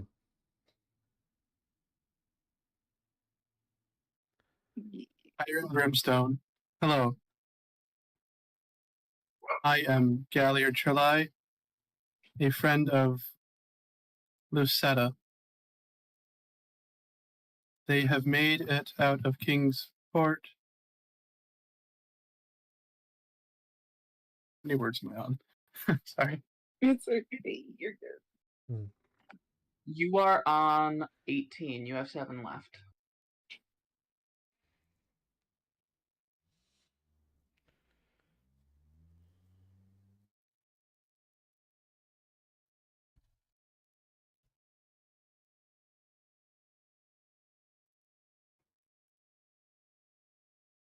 And we wonder if you did too.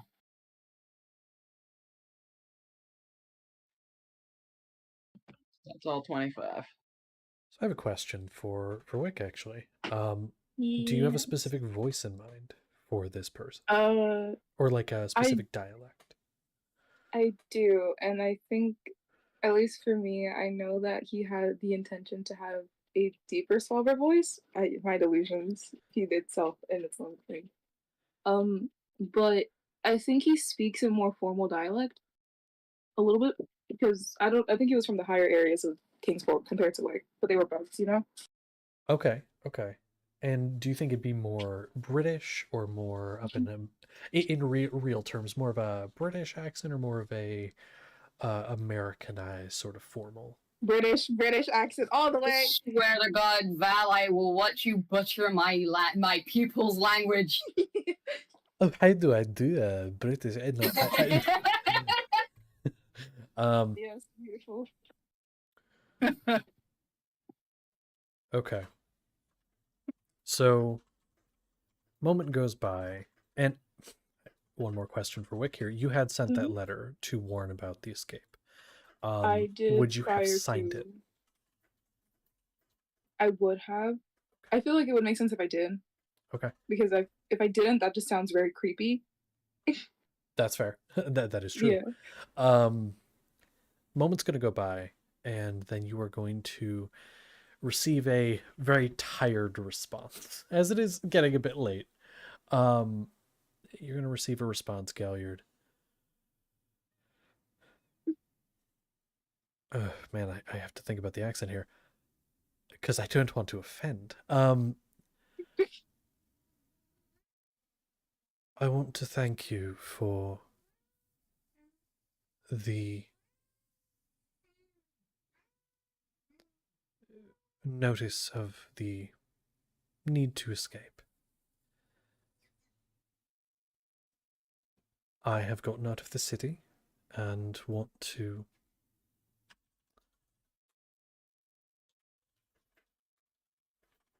I'm headed east.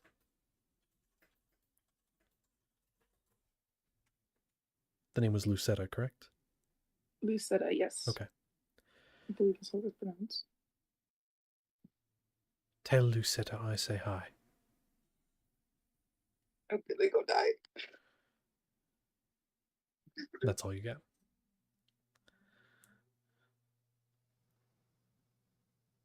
In my mind, it's Galliard almost speaking in the voice. Like a slight delay as he relays. I love how Cody's just like, Do you want to try to mimic my terrible accent?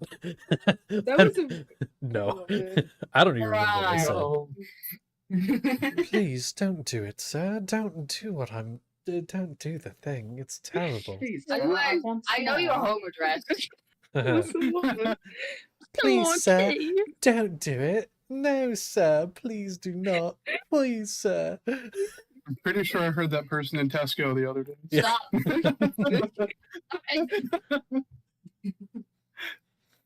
more crumbs, sir. More crumpets for me, Oh sir. no. This is bad. No. Oh no. Oh.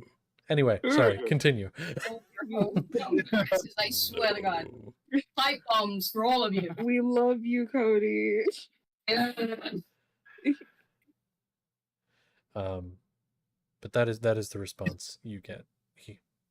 And Galliard relays that to Wick.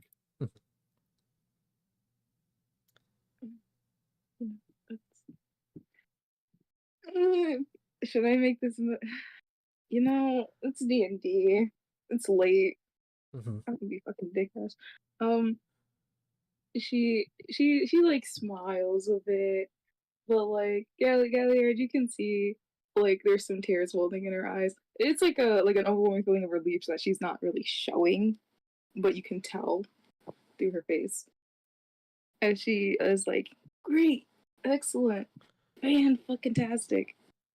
You know, thank you for that. That's very nice of you.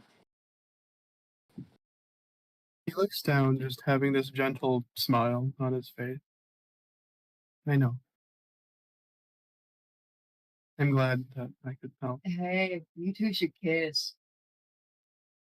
The distant voice. Zerna's from nowhere. Yeah. Magic.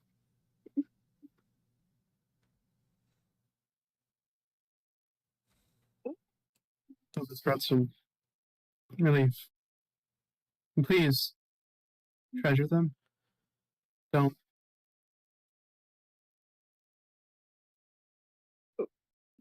Don't make mistakes. Don't. No, you can make mistakes. Just. And you can spend time with them. Please. As a request from a companion and friend.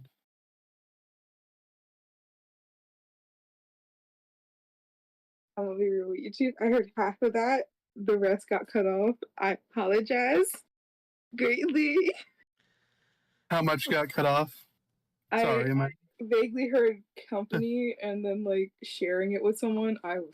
That's most would have heard if that was the general gist. Then Yeah, Galliard just kind of looks down at her with a gentle smile. Tired eyes. Just. Sorry.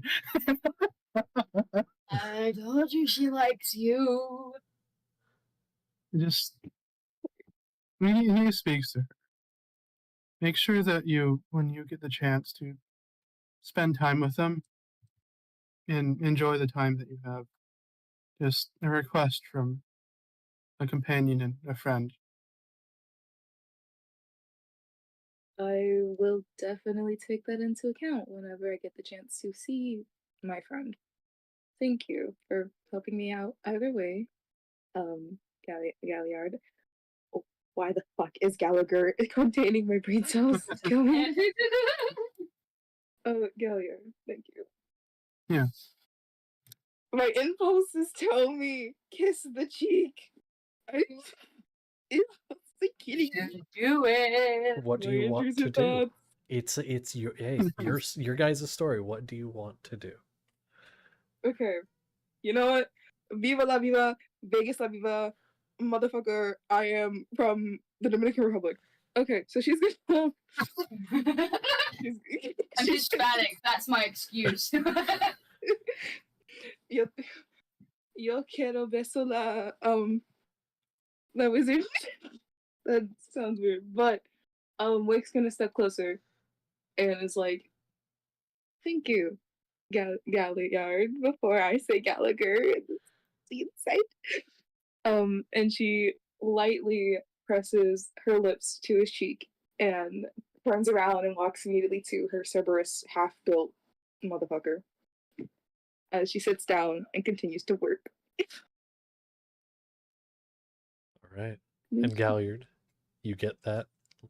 What do you do? Probably stand there very flustered with my face starting to turn, just a faint dash of. Not expecting that reaction, but enjoying it. And just thank Wick for their time, and then head back to my room. I Okay. missed that one part. What the fuck? My fucking shit's dying. What's happening? I don't know. I don't know. I don't know what's Am I happening. cutting? Am I you're, cutting out? You're or- not cutting out for me at all. I think it's just on my end. I heard the leave, and then I don't know if there was anything said before that. I do apologize. It was on my part. I believe it was Is that just everything? thanking Wick Yeah. for the time and then going to his room. Okay. Sorry. So sorry. Okay. So there's that. Trying to think. Sorry. Okay. Cernus is up there. You guys are there. Trying to remember who's where. Kingsley. I'm gonna stay with Joseph until he sleeps. Oh, it doesn't. Okay. Nah. We'll get there. You did not mess at all. You did great. But Kingsley, so you were with Lucia, door got slammed in your face, you went to the room, did you go to sleep? What was the last part of that? Did you go to sleep when you went back to the room with Drossen? Probably, because Drasan was already asleep. Okay, so two of you are sleeping.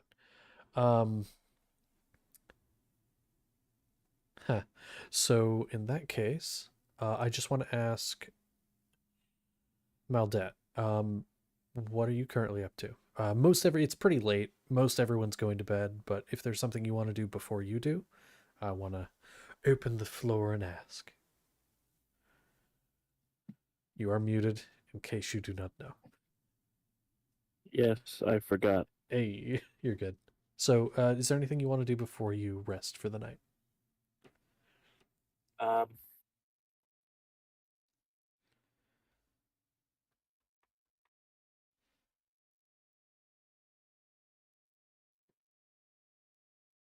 Oh. I just thought of this. I wonder if it'll work.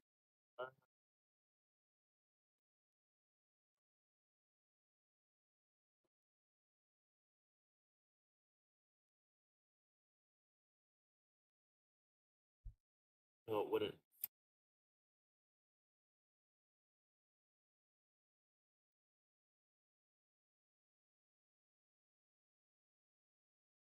Actually, maybe. Can I look at my newly acquired Kijin? Mm-hmm. You may.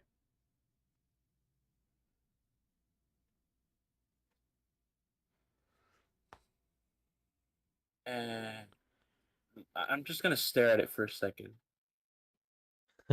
Okay. It does not make eye contact. Figured as much, but how do I communicate with You have with Kingsley and Mundungus, you have seen Kingsley just seems to talk to him. Not really sure if he understands though. Yeah. Okay, I'll just look at my Kijin. Be like, "What are you?"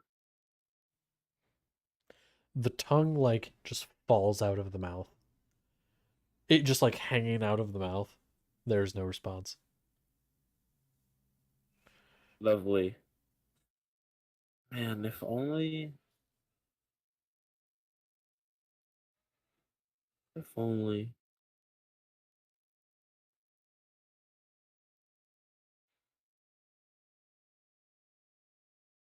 I hold out like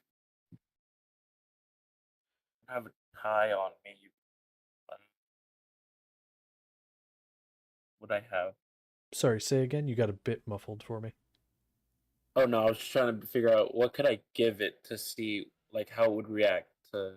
I'm gonna hold out like just um random pouch I have of like useless things I've collected on the travel and just set it in front of it. What does it do? It looks at it, kind of sniffs at it a little bit, looks at you, kind of baps at it a little bit with the paw, just bap, bap, bap, bap, bap, and then gets close to it again, and then just mouth unhinges and just eats the whole thing. Can I have that back?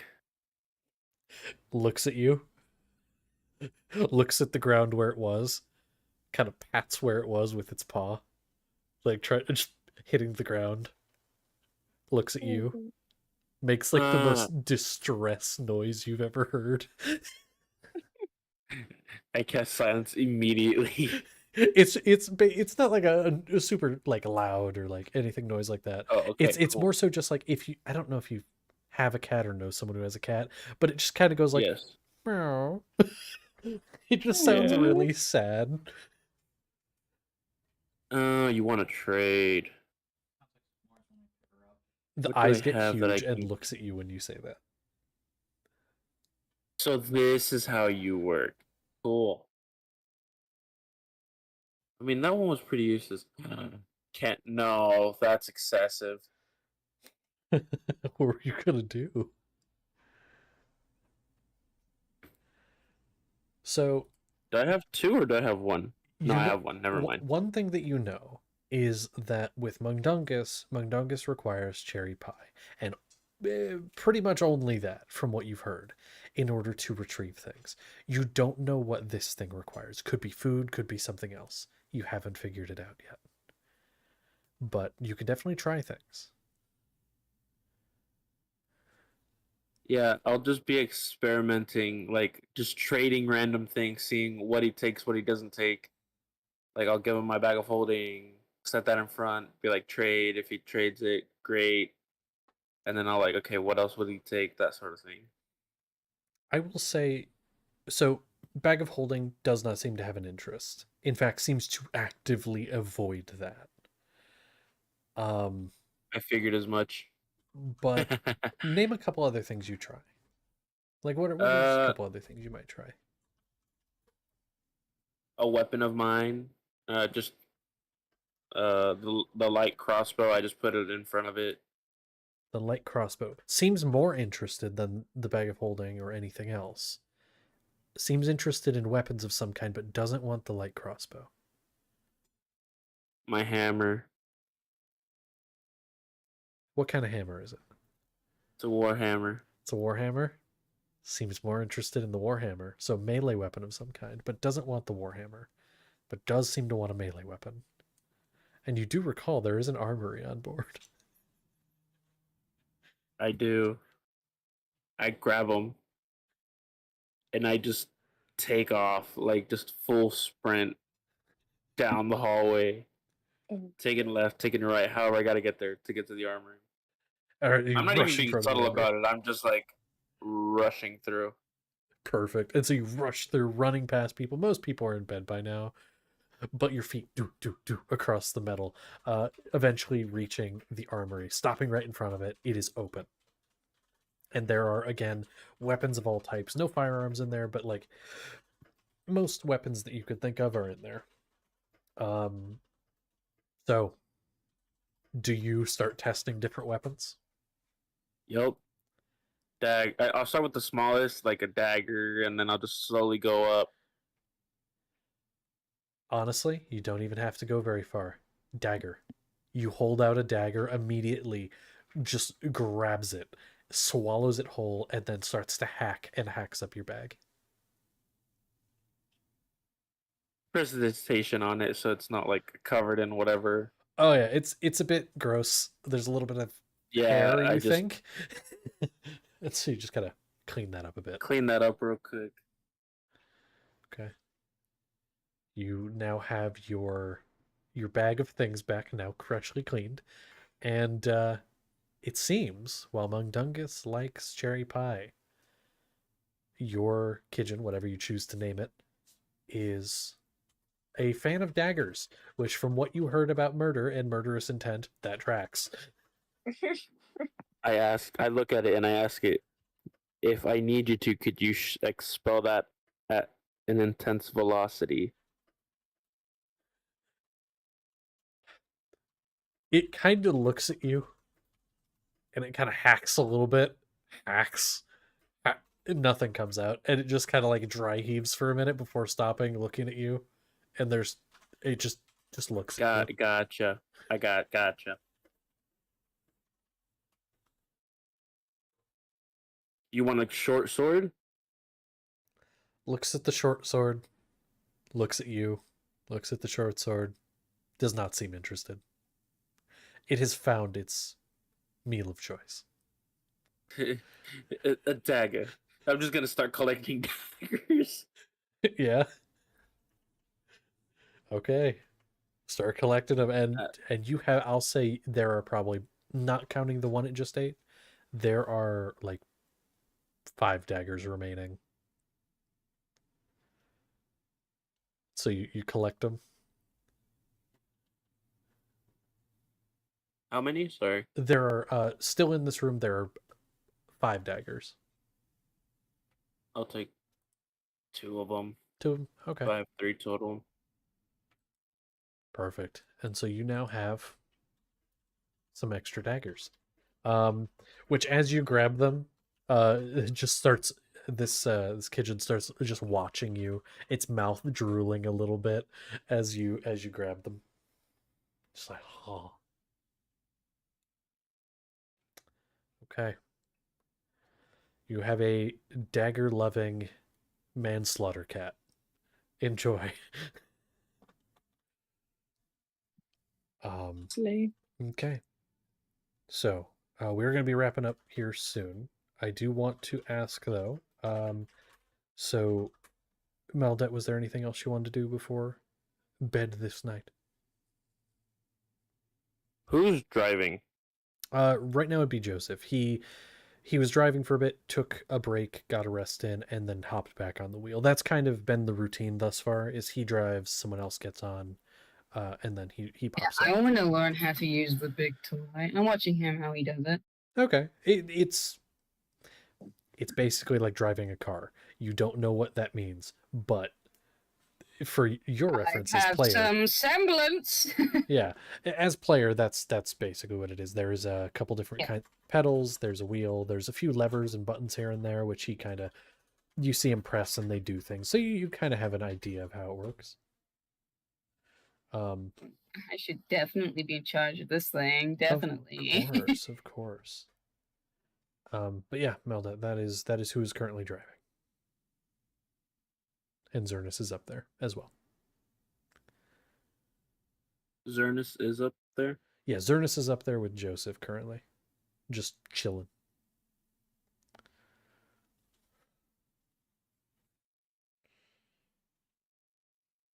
I just go back down. Go back down to like your room? Yeah. Okay. Do you end up going to sleep? I think I'd stay awake for most of the night. Okay. Just doing my thing, and then pass out probably really, really late. Wake up late the next day, sort of deal. That makes sense. Okay, that works. Okay, so you're sleeping. I want to ask Wick, you're working on Cerberus. Do you eventually go to bed after working for a bit, or is there anything else you'd like to do before? No, I'm pretty sure when I made to a sufficient like point, I'll probably head to bed as well. Okay. So everybody falls asleep for their rest. And Apart from me. apart from you, which at some point, if you choose to, you don't need as long as everyone else. You can trans if you choose. Or you don't and you stay up all night. Either way. When you wake up in the morning, you will have one day until you have to stop and walk the rest of the way. So it is one more day on the vehicle, and then it is one day on foot in order to reach your destination of where you believe you need to go. So this next day will be a day of planning, a day of figuring out what the plan is, what you're doing. You could also choose to take this vehicle the rest of the way and cut the trip a little shorter, but that will be a little less.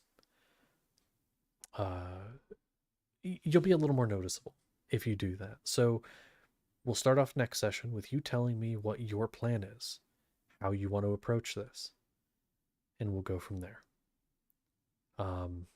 You have some allies with you, and one more who has yet to show up.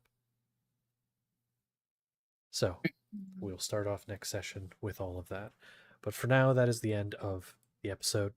I hope you all enjoyed. Don't forget to pull up a chair. There's always a seat available. And good night.